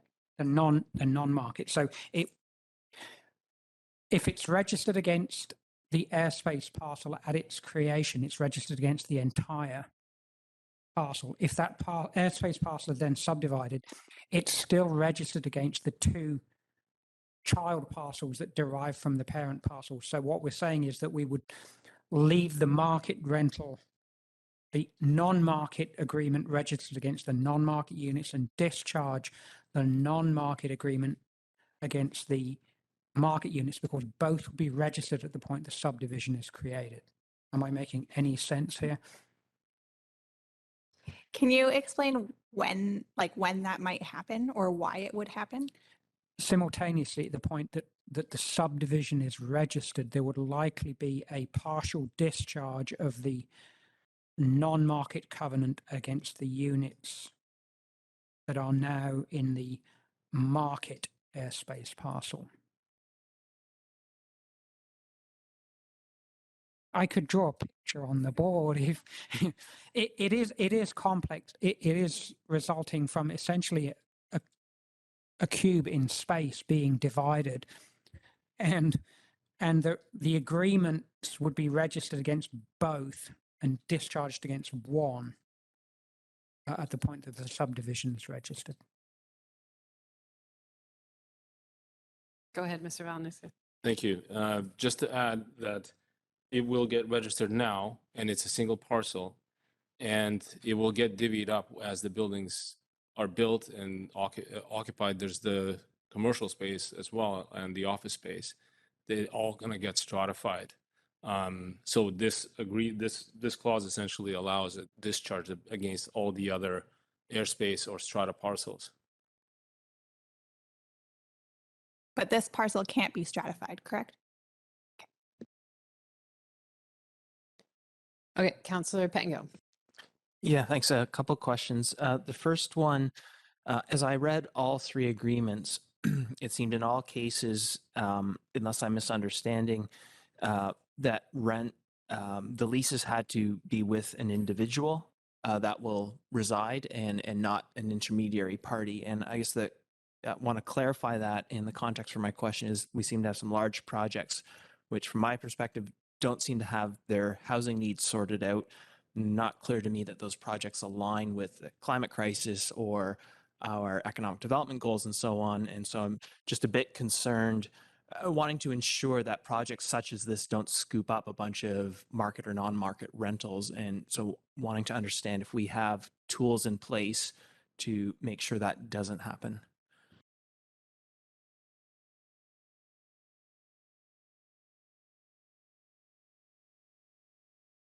Do you need clarity on the question, or are you just pondering? No, I think I understand the go ahead. question. There is criteria for the non-market rental of who's eligible. There is no criteria for the market rental in terms of who's eligible. There's just the term of the agreement and one agreement that doesn't allow stratification. So, if you hypothetically met all these requirements and you work in Squamish on a project, I'm assuming that's what you're referring to, then there is that possibility, I believe. And sorry, just to clarify, the lease could be with the employer, or as I read the agreements, the lease had to be with the individuals. Is that incorrect? The employer could hold the lease? No, I believe you're correct. It has to be with the individual resident. Okay, thank you. That gives me some comfort, and that's what I wanted to clarify. I'm just wondering if you can remind me, and I think it was in the report, but I'm forgetting at the moment, when and how the rates get reviewed for the rental rates. So our assumption is that the building owners will want to review the rates as data information becomes available. Sorry, as income information, and which is annually. It just lags behind a few years. So our presumption is that it will be reviewed annually. Okay, and then a final question, and maybe this is one to put over to the Housing Authority, so I'll, the chair can direct me if that's more appropriate, but I'm wondering if for some reason the market falls out of the bottom of rental, and now all of a sudden the rates we've set are far more expensive than other rental available in town. And at this point, maybe it sounds like a dream, but is there a mechanism by which we can require the rates to go down in a circumstance such as that, or have we contemplated that? The way to do that would be to tie it to market rental rates, I believe. And so the problem in Squamish is that we don't have data that's reliable on market rates. And in fact, BOSA was very interested in tying the rates to market rates when it came to negotiating this agreement. But our preference, obviously, given the perpetually affordable housing policy, was tied to income. So, there is that hypothetical possibility that market rates go down and the income stay the same or go up, and there could be a disparity in the future. But that's the risk of this approach and the fact that we don't have market rates. Councillor Herford. Thank you. And looking at these, the income rates, and I know that this is in our perpetually affordable housing policy, does this lock in this scheme, or does it lock in our perpetually affordable housing society or housing policy and allow us to some amendments over time, or is this locking that in? I'm just thinking as that medium income creeps up, we may see some recommendations from our housing society around how to handle that in future projects or in projects that they're managing. So, but does this locks us in at this policy at this point in time, not to the policy that can be amended in future? Is that correct? That's correct. Yes.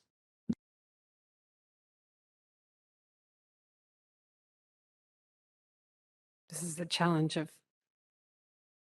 old agreements and new policy coming into place. So this doesn't capture everything in the perpetually affordable housing policy. So it can't just say align with. This has been negotiated. Councillor Stoner.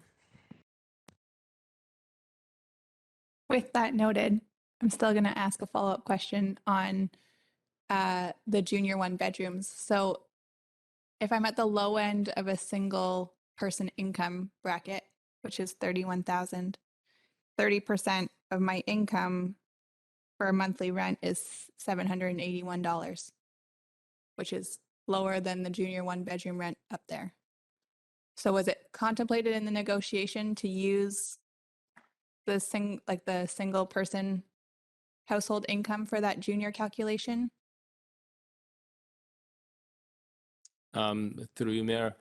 No, the junior calculation is based on a lone parent household. And so that's the rent calculation, but the eligibility allows for that 100 to 120 portion of the single person household population to be eligible. So, you know, yes, it does not address the full range of the single person household. And the main reason is that there are no studio apartments in this development, in this affordable housing scheme. But we didn't test that with BOSA in this negotiation about putting that junior one bedroom based on that single person household income. We've had conversations, yes, but this is where we landed as a kind of, you know, an approach that honors the original agreement somewhat and tries to bridge to where we are today. Mr. Valeniskis, one of the things that stood out to me is that all the accessible units are in the affordable units. But there are people that require an accessible suite and won't be eligible based on this criteria because their incomes are higher. Or, you know, for whatever reason, they've just moved to town. And so I feel like developers try and put the accessible suites into the affordable area because they're more difficult to market and they may sell for a lesser price or rent for a lesser price in the market side. But I think there is demand for accessible units on the market side. There isn't always a correlation that a disability means that your income is low. So while that might be true for some people, it's not true for all. And so I think in future, we have to be really careful of developers forcing all the accessible units into the affordable portion. I realize that some of the market rentals are adaptable, but I also think that they should take their share of market rental for just that reason. I know plenty of people that make a good income, but are in a wheelchair. So I just don't want to cut those folks out from having good access to accessible apartments because they're successful in what they do. Thank you. And that's certainly something that we would be able to negotiate at that rezoning stage. And I think we did negotiate. We wanted to make sure that there, you know, the affordable housing has a good portion of the accessible units. So that was, I'm pretty sure, in the land development agreement. Okay, it's just something for us to be mindful of so that I think we've ended up with something that's a bit too lopsided here. Any other questions? All right, is there someone that wants to put a motion on the floor? Councillor Stoner is moving the housing agreement for Waterfront Landing Phase 3B Market Rental Bylaw 2887-2022. Seconded by Councillor French. Any further comments? Councillor Pettengill? Yeah, I will support this. I think it is, you know, we've advanced our policy and it's a bit frustrating that we can't sort of make this more aggressive like some of our policy. But I think, you know, I know staff has negotiated for the best we can do. And so there are some things in here that I do appreciate that make it worth supporting, I think. Just two side notes I wanted to make for future bylaw updates and so on. I think we should be going for 100% adaptable. I'm not sure what the right number is for immediately accessible, but From my mind, it's not clear why every unit shouldn't be adaptable, just in general. The other piece, I always come back to some of the summary of how these projects are aligning with our strategic priorities. And so on the planet and the environment, for me, this is falling short of what we're seeing other developments do lately, large developments that are having no gas covenants. And for me, I understand because where we are in the process, we can't require that. But I think it's worthwhile not just pointing out some things they're doing for the environment, but where they are falling short as well. And I want to maximize even though it's just more our sort of acknowledgement or lack thereof, point out where where developments are falling short. I think it helps us assess and hopefully provides a bit of incentive for developments, even if they don't have to try and meet these more important requirements. So just sort of a bit of feedback on the report, but otherwise I am inclined to support this. Thank you. Thank you. Other speakers? I think for me, it's always tricky when policy proceeds and we have old agreements. So I think staff have captured the majority of our perpetual affordable housing policy into this agreement, which I appreciate. I think one of the things that we need to consider either in our CAC review or in a future review of the perpetual affordable housing policy is that we are not going to capture all income levels by using the annual median income, especially for low-income workers, tourism workers, that sort of thing. So it's something to keep in mind that we need to study we have a highly educated workforce, and so our annual median income can be quite high, which leaves folks out of that lower range, and these rates won't be affordable going forward. So I think there's ways through potentially density bonusing or by just an update to our perpetual affordable housing policy that we can start to address that lower size, and also what we're using from the census as the sort of the bar. But I think these get us as far as we can on this particular development. And that's my comment for all three of these. Councillor Stoner. I was going to hold my comments until we got to the bylaw and the non-market rental, but I'll just speak to them all at once. I will be supporting them. As my fellow council colleagues have mentioned, it is frustrating when we've advanced our policy and we're working on older agreements, but appreciate where the developer and staff have gotten to on these agreements, especially the additional market rentals in phase 3C. I think that'll go a long way for our community to have that many additional market rentals.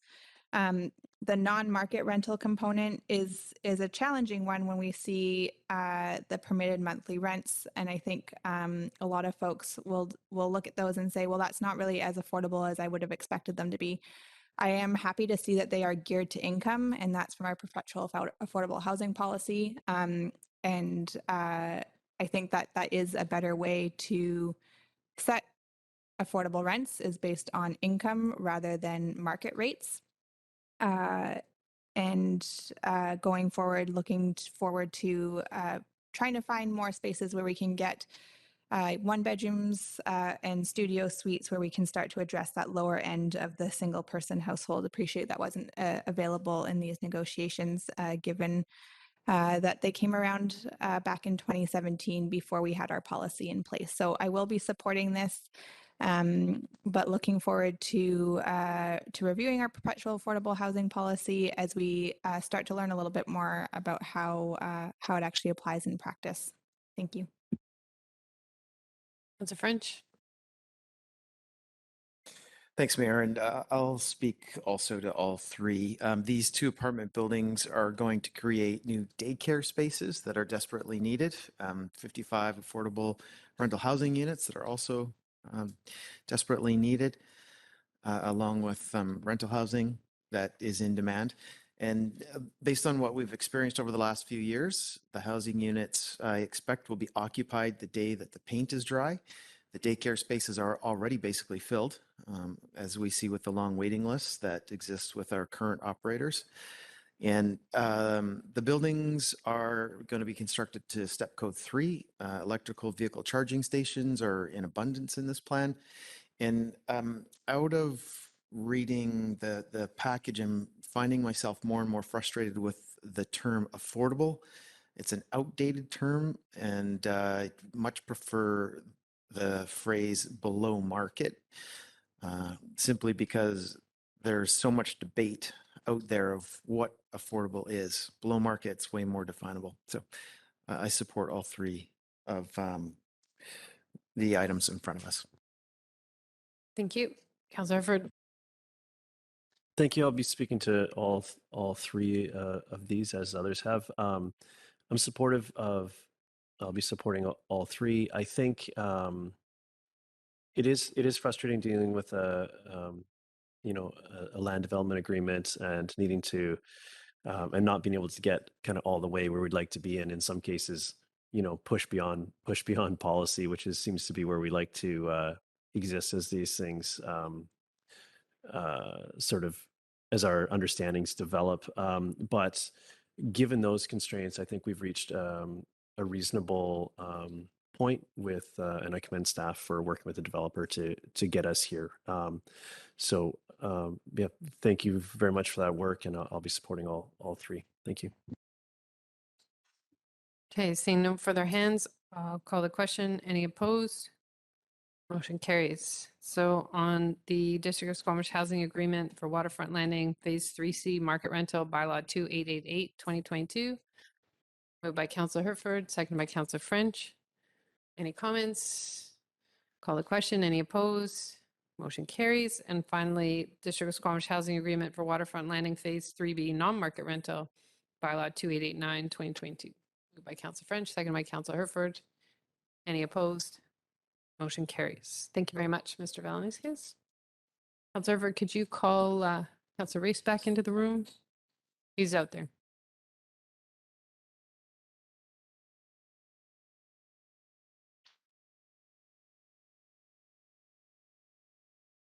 So next up again is our finance team for the borrowing approval for the fall 2022 Municipal Finance Authority debt issue. Ms. Souza and Ms. Boxrood are back. And probably don't need any help with their slides. So thank you.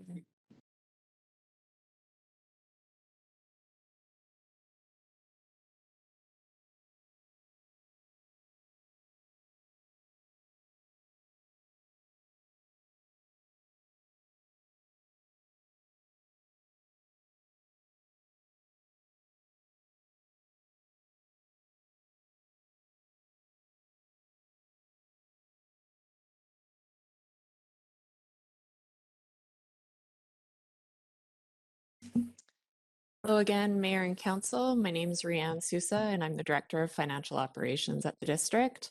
I'm here today to present on the 2022 Municipal Finance Authority Fall Debt Issuance.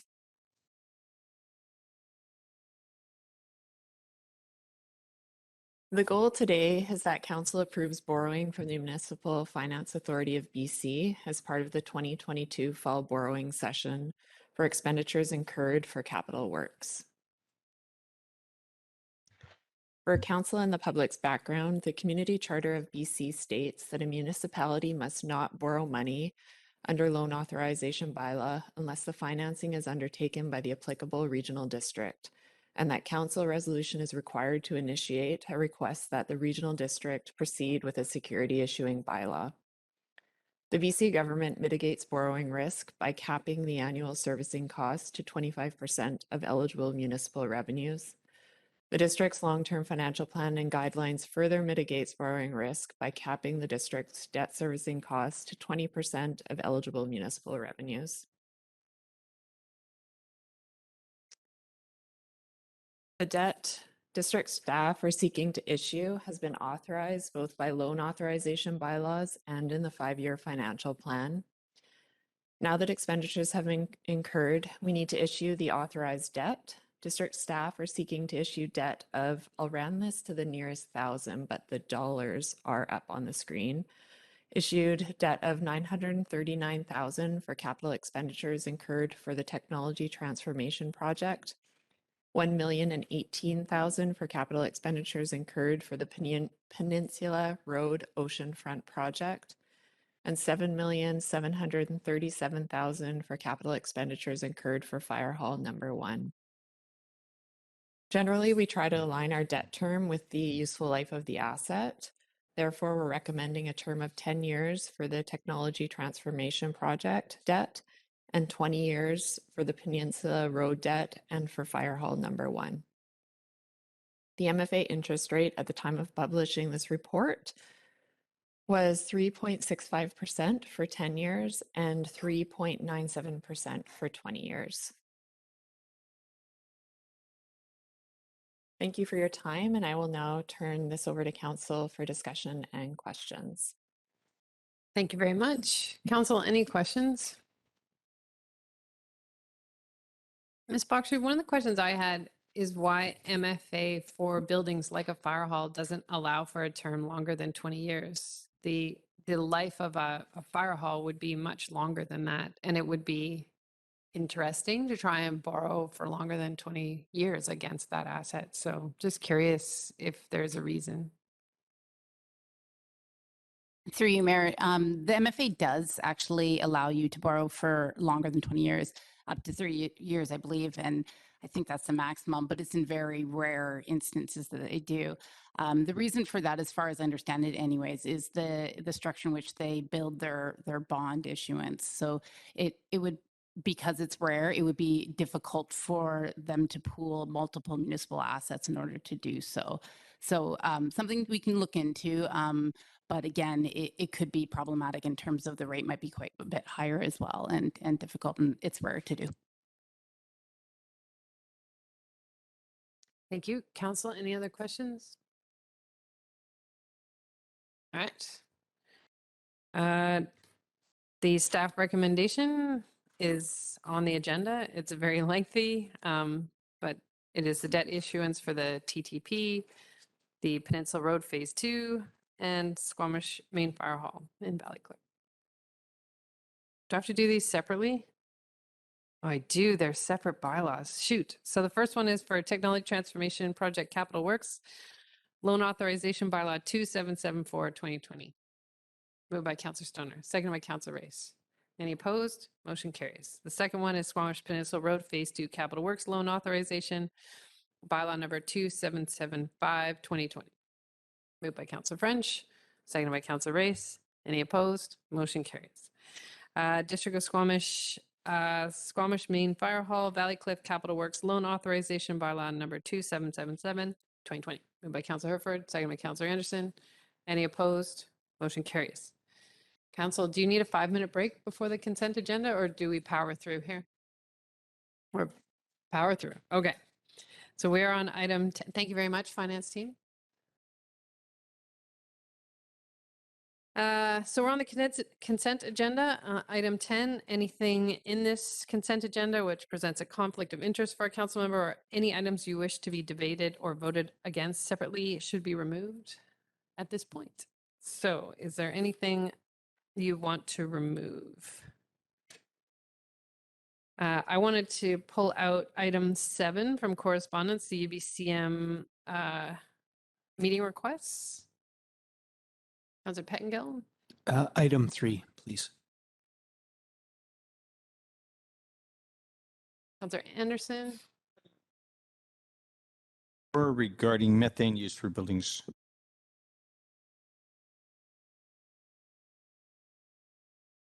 Okay, so with 3, 4, and 7 pulled from the agenda, we'll deal with those under 13. Would someone like to move the consent agenda? Moved by Councillor Ray, seconded by Councillor Stoner. Any opposed? Motion carries. We do not have any late agenda items. Under item 12, action requested that the correspondence from the Squamish Chamber, Tourism Squamish, and Downtown BIA be referred to Economic Development and Sustainability Department for information. Moved by Councillor French, seconded by Councillor Herford. Any opposed? Motion carries.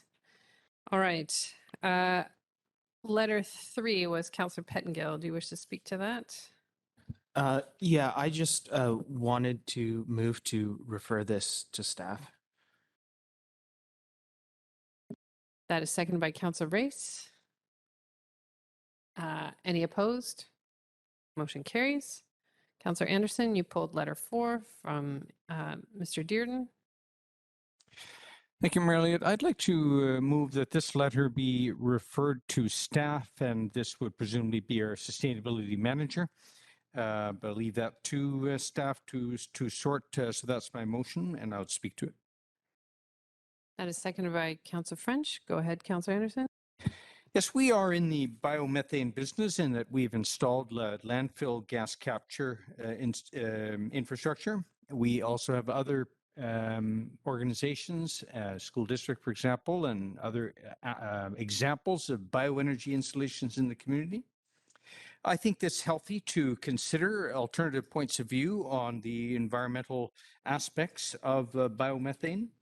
Not only are we in this business ourselves, and that is referred to in the letter, but the British Columbia government has very high or set very ambitious targets for biogas industry, and in fact extending to exploring the use of wood waste to generate biogas for electricity production as well.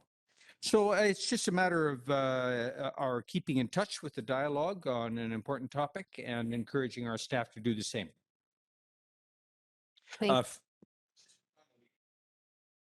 There is no perfect fuel, including biomethane, wind, what have you. Thank you, Councillor Anderson. I'll call the Councillor Pettengill. Yeah, I just want to thank my colleague for for his motion, and just to point out, I think the concern is not using biomethane per se; it's wanting to avoid developing new sources of biomethane specifically for that purpose, and that's where the issue is. And I think there are many reasons to consider stuff that is going to be there otherwise, and let's make use of it if it's unavoidable. Thank you. Thank you. I'll call the question. Any opposed? Motion carries. Council, I pulled letter 7. This is a request from UBCM for any appointments we might want to book with cabinet ministers during UBCM in September. I certainly have one I'd like to put forward, but there might be others. Oh, actually I have 2. So I would like to discuss that now.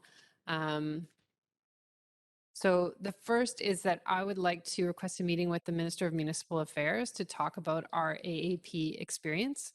I think for critical facilities like a public works yard or a fire hall, that 10% of the electorate is either not high enough or actually shouldn't be required because we're legislatively required to provide those services. So I think this is something to discuss with the minister, and I think we should request that meeting. Hopefully by then we'll have an answer to our, or might still be in the middle of our quest to fund the public works yard, but hopefully by then we'll have an answer. But I think it's an important thing to put on the radar, and I understand staff are also aware of other municipalities in the province that have faced challenges where they've had to go right to an order in council to get something funded because their community kept saying no to a critical piece of infrastructure that needed to be built. So I would rather find a legislative way that's a little more streamlined, still requires transparency with our communities, but sets a higher bar for facilities that absolutely are part of what we need to deliver. So that's my first one. My second one is that sent a thank you letter to Minister Chen for the $2 million for our childcare facility. But I think that there is still some concerns around how we're funding support for kids with special needs. The salary grid, especially as this moves into the Ministry of Education. And I think that we shouldn't let up on our advocacy for space development as well as education, wages, and support for kids with higher needs. So those are my 2 that are certainly on the agenda. And of course, our old favorite, which is Ministry of Transportation, highway intersections. Although we're getting one of our upgrades, finally. We've been talking about that since I joined council. I don't know, Councillor Race, maybe you've been talking about it for 4 terms. I'm not sure. Since the Olympics. All right, council, are there any others that you would like to put on our request list? Councillor Stoner, and then I'll come to you, Councillor Pangam. Yeah, I would like to add Minister Eby to the list on housing, specifically following up on our requests that we've made for a number of years now in terms of considering inclusion of Squamish in the speculation and vacancy tax, home taxes. So I'd like to add that one to the list.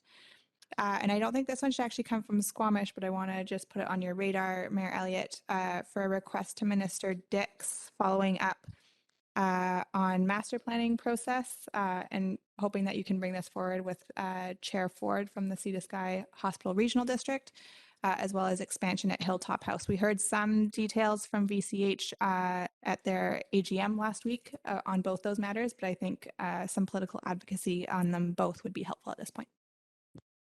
Thank you. We can probably also add our voices to the shortage of doctors and funding our family physicians sufficiently that we can keep them here. Great additions. Thank you for that. Councillor Pettingill. Yeah, I have a couple. The one, when we had the presentation around boat launch, public boat launch, I did speak to thinking we should be speaking to the ministry, I guess it would be MOTI, about changes to make that more possible. And I think I had positive feedback from some people that have been working on this. I don't think it's the whole solution to a public boat launch, but I think there's a lot of opportunity there. You know, it needs to be kept available for emergency access and so on. But I think for me, it makes a lot of sense to find a way to make that work. And so a conversation on that, I think would make sense. And then the other one, my favorite topic, just over the last year, especially with wood fiber and Fortis, it seems very, very, very difficult still to get a sense of a coordinated plan, coordinated impacts, like how is this impacting us together? They still seem unwilling to speak together, to present together.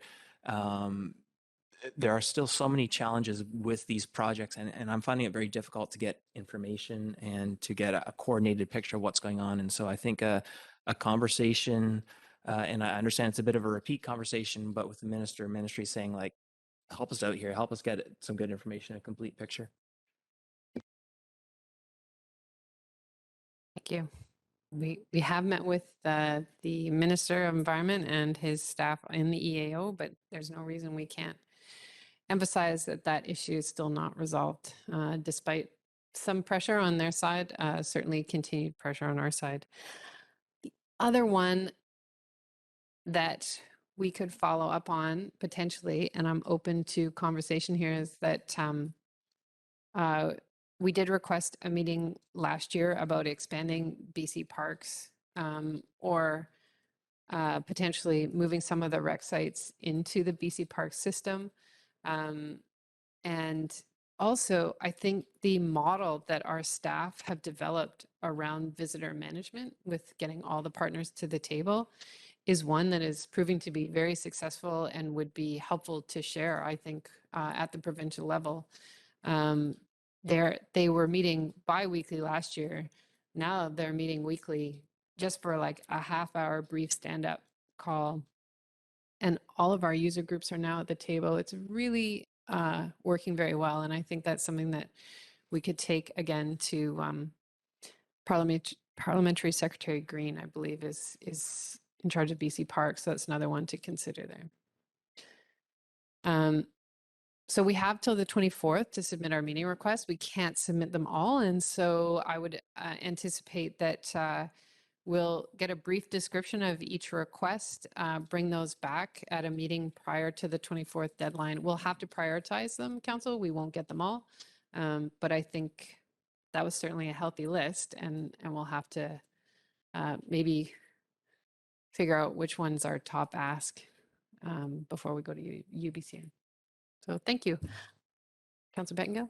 Yeah, just to clarify next steps, are we then asking staff to bring back those summaries and we pick them, or those of us that mentioned we're responsible for bringing the summary for the ones that we?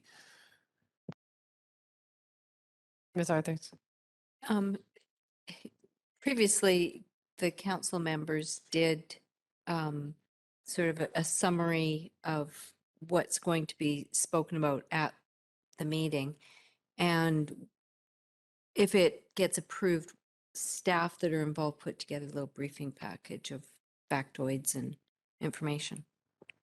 What I would suggest is that we'll take the minutes. Jeremy will send those out to council, the ones you requested.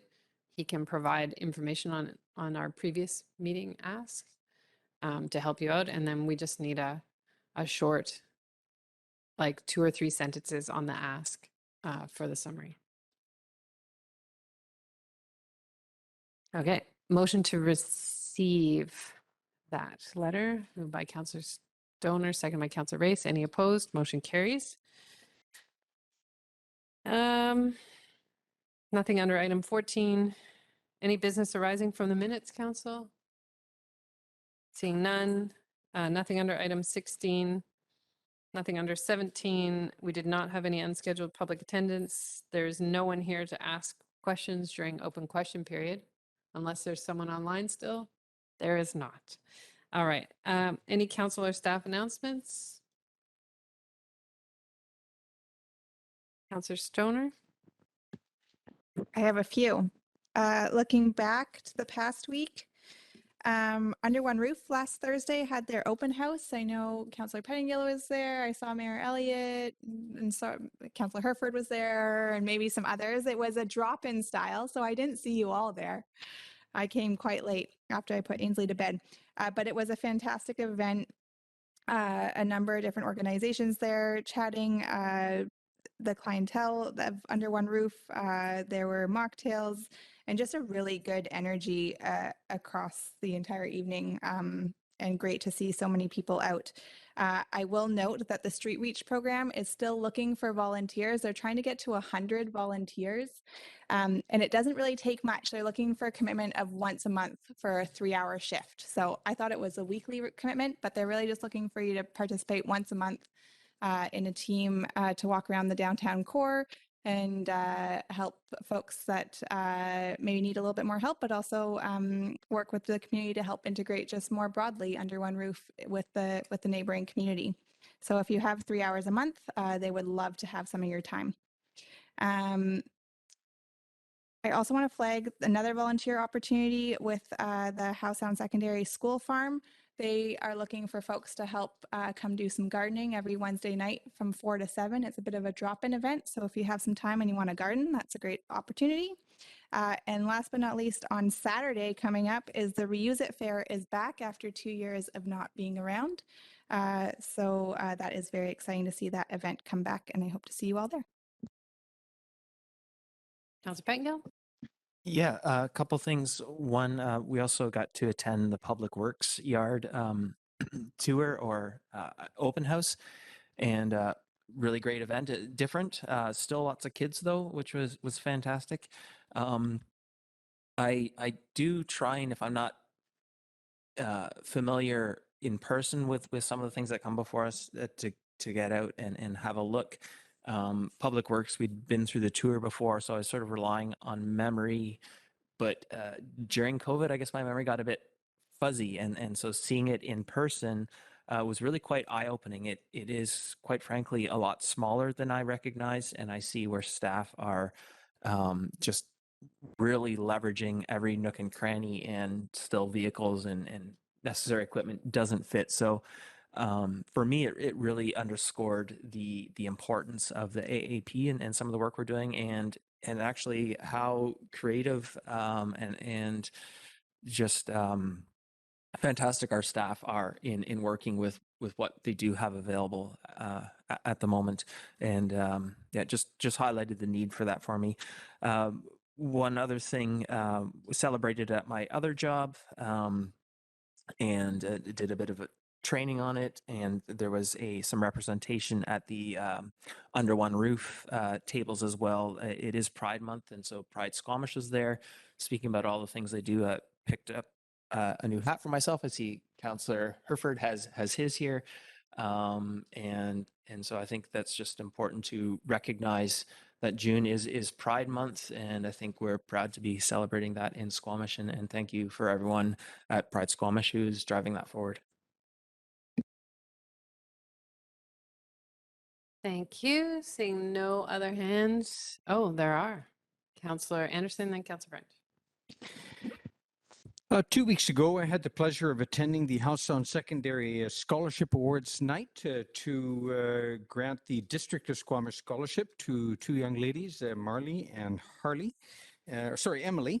And it was quite an enjoyable evening. Striking for me, when I graduated from House on Secondary, the Scholarship Award event was a low-key affair in a corner of the cafeteria. There was the House Sound Teachers Association Scholarship, then the Squamish Independent Loggers, and there was the Weldwood, McMillan Bloedel, and Rayonier Scholarship Awards. This year, there were literally dozens of scholarship awards for post-secondary studies associated with local organizations, companies, and individuals in memory of individuals and families. It was very impressive how many interests in our community have stepped forward with scholarship funds for students. It was a full house in the Eagle Eye Theatre and an event enjoyed by all. Councillor French. Saturday was World Bicycle Day, and Under One Roof Helping Hands marked the day by teaming up with Rotary to breathe some new energy into a program that was started in 2006 called Recycle Bicycle, a program that's particularly close to my heart because I launched it and ultimately handed it over to Rick McKinney and the folks at Helping Hands many years later. And with the Rotary Club getting involved this year, they had a special event on Saturday where they collected unused bikes, fixed them up on the spot, and redistributed about 20 of them throughout the afternoon. So it was a day of fixing bikes and giving away bikes on Saturday, and it was very exciting for me to see how Recycle Bicycle has grown and continues to have great energy to keep it going in our community. Awesome. Just spreading the good. There's so much good in our community, and we can't talk about it enough, I don't think, as we emerge from COVID and remind people that there is a lot of excellent collaboration and work going on throughout Squamish. We have finished our closed meeting. Motion to terminate, Councillor Stoner, seconded by Councillor Herford. Any opposed? Motion carries. Thank you, everyone, and thank you to our staff who supported us this evening.